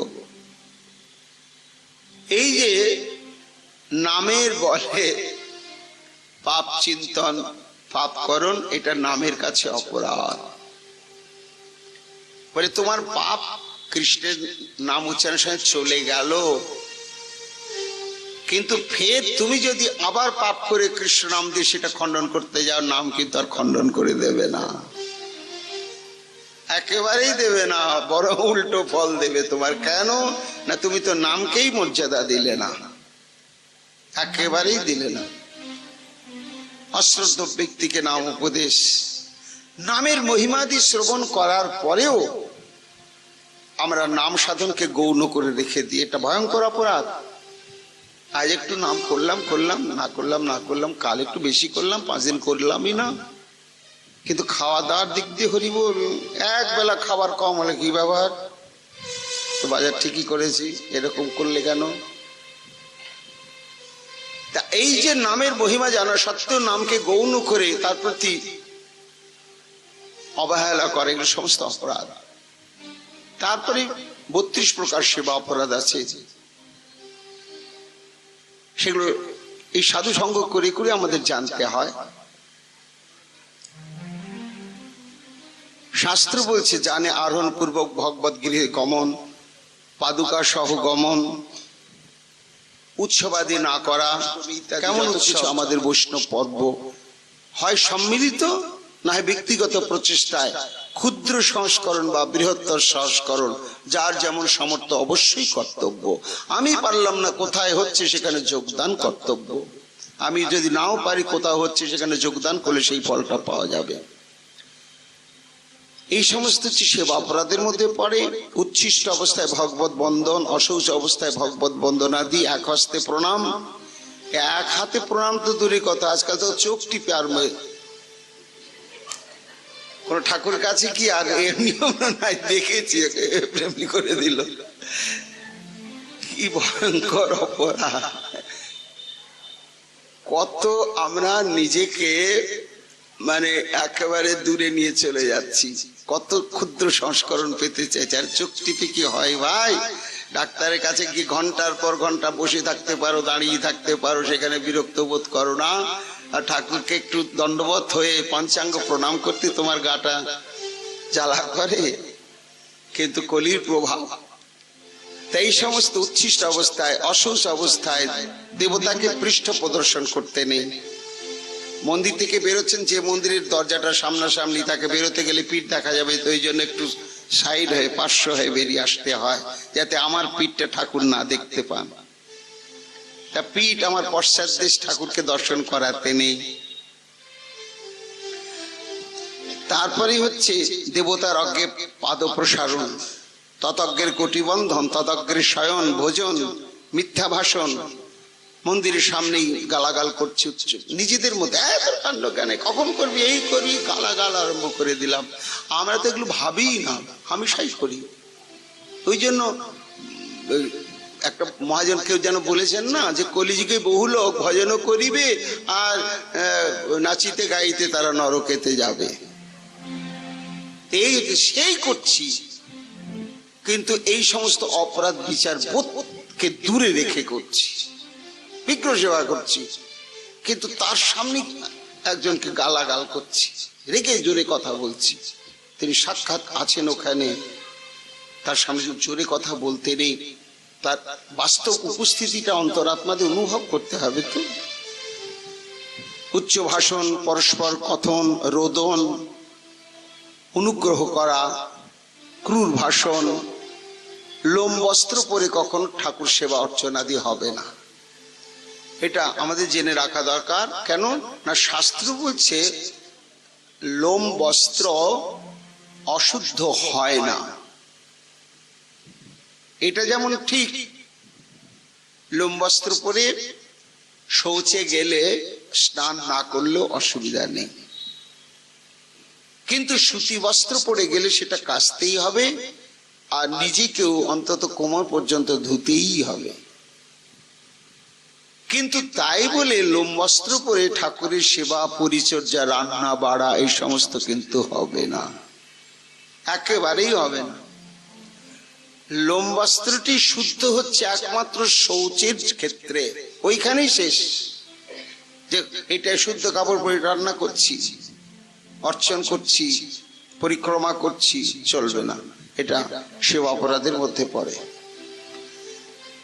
শক্তি থাকতে গৌণ উপচারে, আমাকে একজন ভক্ত বলছে, বাবা কি করব, ঠাকুরকে একটু চোখের জলে নিবেদন করলাম। কেন, কি হলো? কি করব, বাতাস আনতে পারিনি। চাকরি করে, স্কুল মাস্টার, 35,000 টাকা বেতন পায়। ঠাকুরের জন্য বাদশা কেনার সময় হয় না, পয়সা জোটে না, চোখের জল দিয়ে করছেন তিনি। সেবা অপরাধ। তোমার সামর্থ্য আছে, বৃত্ত স্বার্থ করছো তুমি। ছেলেদের জন্য হাজার হাজার টাকা, ছেলে মেয়ের মুখে হাসি ফোটানোর জন্য, হ্যাঁ তাদের প্রয়োজন নাই, একেবারে 10,000 টাকার মোবাইল হাতে দিয়েছে, হ্যাঁ ছেলে খেল খেল আনন্দে খেল। আর ঠাকুরের বেলায় গিয়ে তখন কোন রকমের সারা। ভয়ঙ্কর সেবা অপরাধ, এগুলো আমাদের বিচার করার দরকার। তারপরে অনিবেদিত বস্তু ভোজন করা, ঠাকুরকে না দিয়ে কোনো জিনিস খেতে নেই। যারা কৃষ্ণ ভজন করছেন, সাধারণ কথা বাদ, তা সব সময় তো সেখানে দেয়ারও পরিবেশ থাকে না। আমরা দৃষ্টান্ত দেখেছি চৈতন্য চরিতামৃতে ঝরু ঠাকুর কালিদাসের উপাখ্যানে, যে কালিদাস যখন আম নিয়ে এসে ঝরু ঠাকুরকে দিয়ে গেলেন, মানুষে নিবেদন করলেন, করে প্রাপ্ত হলেন, করতে হবে। মানুষে করলো, মনে মনে একটু বলো ঠাকুর তুমি ভোজন করো, একটু ধরে একটু তার উদ্দেশ্যে ভোজন করো, তারপরে আমি পাবো। আর যেখানে তুলসী পাতা পাত্র ইত্যাদি নিবেদন করার মতো থাকবে সেখানে তো অবশ্যই কর্তব্য, কিন্তু আপৎকালে। এই জন্য কোনো জিনিস তাকে একটু না দিয়ে কখনো গ্রহণ করা যাবে না। মহাপ্রভু সমস্ত বলছেন কার জন্য? যিনি ভজন সাধন করবেন তার জন্য। তারপরে হচ্ছে তদগ্রে অন্য ব্যক্তিকে অভিবাদন, বিগ্রহের সামনে গুরুদেবকেও প্রণাম করতে নেই, সরাসরি আড়াল গিয়ে তবে করতে হয়। কাউকে প্রণাম বন্দনাদি করতে হয় না, সাক্ষাৎ তো তিনিই রয়েছেন। এবার তিনি তো দৃষ্টি দিয়ে রয়েছেন, তিনি ইড্ড জগৎ প্রণম্য, তার সামনে আর কাউকে প্রণাম করা যাবে না, অন্য স্থানে করতে হবে। তারপরে হচ্ছে তত্তৎকালোচিত ফলাদি অর্পণ করা। আমরা সংসারী মানুষ, এগুলো আমাদের জেনে রাখা দরকার। যে সমস্ত ফল তরি তরকারি বা যা কিছু ভোগে লাগার মতো আছে কালোচিত, সেগুলো অবশ্যই লাগাতে হবে। আম পাকার সময় হয়ে গেল, আম উঠেছে, ঠাকুরকে আম দিতেই হবে আনুষ্ঠানিক ভাবে, লিচু দিতেই হবে, তবে আমি ভোজন করব। আমি খাবো, তুমি খাবে না ঠাকুর? এই দেখো লিচু আরম্ভ হয়ে গিয়েছে, একদিন দুদিন 5 দিন লিচু ভোগ লাগালাম, আম ভোগ লাগালাম, কাঁঠাল ভোগ লাগালাম। সিজনাল, মানে যে যে ঋতুতে যে যে বস্তু যা ওঠে, যেমন যখন যে সবজি উঠে তাই ঠাকুরকে নিবেদন করতে হবে, না করলে এটা সেবা অপরাধের মধ্যে গণিত হচ্ছে। তেমনি সেবা অপরাধের মধ্যে একটা আমাদের জানবার বিষয়, বিশিষ্ট গুরুদেবের কাছে নীরব নিথর হয়ে বসে থাকতে নেই। ঘন্টার পর ঘন্টা বসেই আছি না, হয় তুমি কোন সেবা কাজে থাকো, না হলে তুমি প্রসঙ্গ রূপা সেবা করো, যে গুরুদেব এই সময় নাম শোনালে তিনি শুনবেন, বসে বসে একটু মিষ্টি সুরে নাম গাইছি। অথবা হয় শাস্ত্র সংক্রান্ত, না হয় ভজন সংক্রান্ত, না হয় লীলা সংক্রান্ত বিনীতভাবে প্রশ্ন করা। এইভাবে গুরুর সান্নিধ্যে আমাদের থাকতে হবে। হয় সেবা নিই এবং সেবা পরিচর্যা, না হয় প্রসঙ্গ রূপ, আমরা এগুলো আলোচনা করেছি বিস্তৃতভাবে, আর না হয় প্রশ্ন নিই। অপ্রয়োজনে গিয়ে চুপচাপ ঘন্টার পর ঘন্টা বসে থাকতেন, এটা ভয়ঙ্কর অপরাধ। কেন? গুরু সবসময় একটা ভাবের স্রোতে ভেসে আসেন, তিনি তো করুণাময়, শিষ্যকে অনুগ্রহ করবার জন্য তিনি তৎপর, কিন্তু অপ্রয়োজনে বসেই আছি তার কাছে গিয়ে, এটা অপরাধ, সেবা অপরাধের মধ্যে গণিত। তদাগ্রে নিজের প্রশংসা করা, গুরুদেবের কাছে নিজের প্রশংসা করা, কোনো কাজের জন্য, ভজনের জন্য, এই জন্য আর জন্য, বাবা যা পাঠ করলাম, ও লোকে সব ধন্য ধন্য বলছে, যা কীর্তন করলাম বাবা ধন্য ধন্য করছে, সব আত্মশ্লাঘা করা গুরুদেবের সামনে সেবা অপরাধ। এরপরে মহাপ্রভু বলেন বৈষ্ণব অপরাধ, সাধুর কাছে অপরাধ 6 প্রকার বৈষ্ণব অপরাধ। সাধুকে প্রহার করা, নিন্দা করা, এক সাধুর বিরুদ্ধে আর এক সাধুর পক্ষ অবলম্বন করা, সম্মান না দেখানো, মনে মনে হিংসা পোষণ করা এবং সাধুকে ভৎসনাদি করা, এই 6 প্রকার অপরাধ করতে নেই বলে সাধু অসাধুর বিচার করব কি করে, সেগুলো আমরা আলোচনা করেছি। চুলচিরা বিচার করেছেন মহাপ্রভু, কে বৈষ্ণব কে বৈষ্ণব নয়, কে সাধু অসাধু, আর শেষ সিদ্ধান্ত হচ্ছে আমি ছাড়া জগতে সবাই সাধু। সব থেকে এই বিচারে দাঁড়ানো সব থেকে ভালো। এই জন্য কারো নিন্দা নয়, কাউকে প্রহার নয়, কাউকে ভৎসন নয়, কারো প্রতি মাৎসর্য প্রকাশ নয়, কারো পক্ষ অবলম্বন করে কারো সঙ্গে শত্রুতা নয়, একেবারে নিরপেক্ষ। এইভাবে বৈষ্ণব অপরাধ, এই সমস্ত অপরাধ যদি থাকে, ভজন করলেও অগ্রসর হওয়া যায় না। মহাপ্রভু বললেন এই অনিষ্ঠিতা ভজন ক্রিয়ার পরে 4 প্রকার অনর্থকে অতিক্রম করতে হবে। কি করে অতিক্রম হবে? সেবা অপরাধ দূর হয় স্তব বন্দনা ইত্যাদি পাঠের দ্বারা। নাম অপরাধ দূর হয়, ওই সমস্ত দিকে ধ্যান রেখে প্রচুর নাম সাধন করলে নাম অপরাধ দূর হয়। আর বৈষ্ণব অপরাধ সবসময় ভীত শঙ্কিত অবস্থায় থাকতে হবে, কখন কার কাছে অপরাধ হলো, হয়ে গেলে সঙ্গে সঙ্গে তার সরাসরি তার কাছে গিয়ে চরণে পড়ে তাকে তুষ্ট করে ক্ষমা প্রার্থনা করা। এইভাবে 4 প্রকার অনর্থের নিবৃত্তি ঘটাতে হবে। আবার এই নিবৃত্তির আবার কয়েক রকম নিবৃত্তির আবার স্তর আছে। একদেশবর্তিনী, বহুদেশবর্তিনী, প্রায়িকী, আর পূর্ণা, আর আত্যন্তকী। 5টা।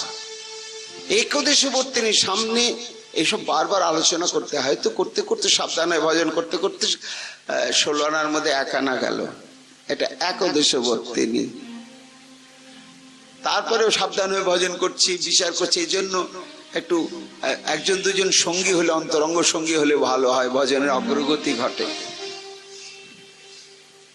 একেবারে 16 আনার মধ্যে 6 আনা গেছে, বহুদেশবর্তিনী অনেকটা গিয়েছে। আবার ভজন করতে করতে করতে করতে 16 আনার মধ্যে 14 আনা গিয়েছে, বলে প্রায় চলে গিয়েছে। এটা প্রায় কি বলা হয়? একদেশবর্তিনী, বহুদেশবর্তিনী, প্রায় কি, প্রায় গিয়েছে, একটু আছে এখনো। এইবার 16 আনার মধ্যে 16 আনাটাই চলে গেল, এটা পূর্ণা। সব শেষ। আমি আপনি বলবো এখানে শেষ, বলে না, 16 আনা গেছে ভাই, আবার আসতে পারে। আশাটা বন্ধ করা যাবে না, তার জন্য আরো ভজন করতে হবে। তারপরেও একটি নিবৃত্তি স্তর হচ্ছে আত্যন্তকী। এই আত্যন্তকী স্তরে যখন সাধক ওঠে, তখন এই অনর্থগুলো তাকে আর স্পর্শ করতে পারে না, একেবারে নিবৃত্তি ঘটে যায়। তার মানে এরকম প্রাচীনকালের কবিরাজ তারা এরকম গ্যারান্টি দিতেন, যাও তোমার অন্য ব্যারামে মরণ হতে পারে, কোনোদিন জীবনে এমন তোমাকে চিকিৎসা করলাম আর কোনোদিন জ্বর হবে না। তুমি যতই জ্বর হওয়ার কাণ্ড করো, জ্বর তোমাকে ছুতেই পারবে না। এটাকে বলা হয় আত্যন্তকে নিবৃত্তি। এইভাবে অনর্থের নিবৃত্তি হলে ভক্তি নিষ্ঠা হয়, তখন নিশ্চিতা ভজন ক্রিয়া শুরু হয়।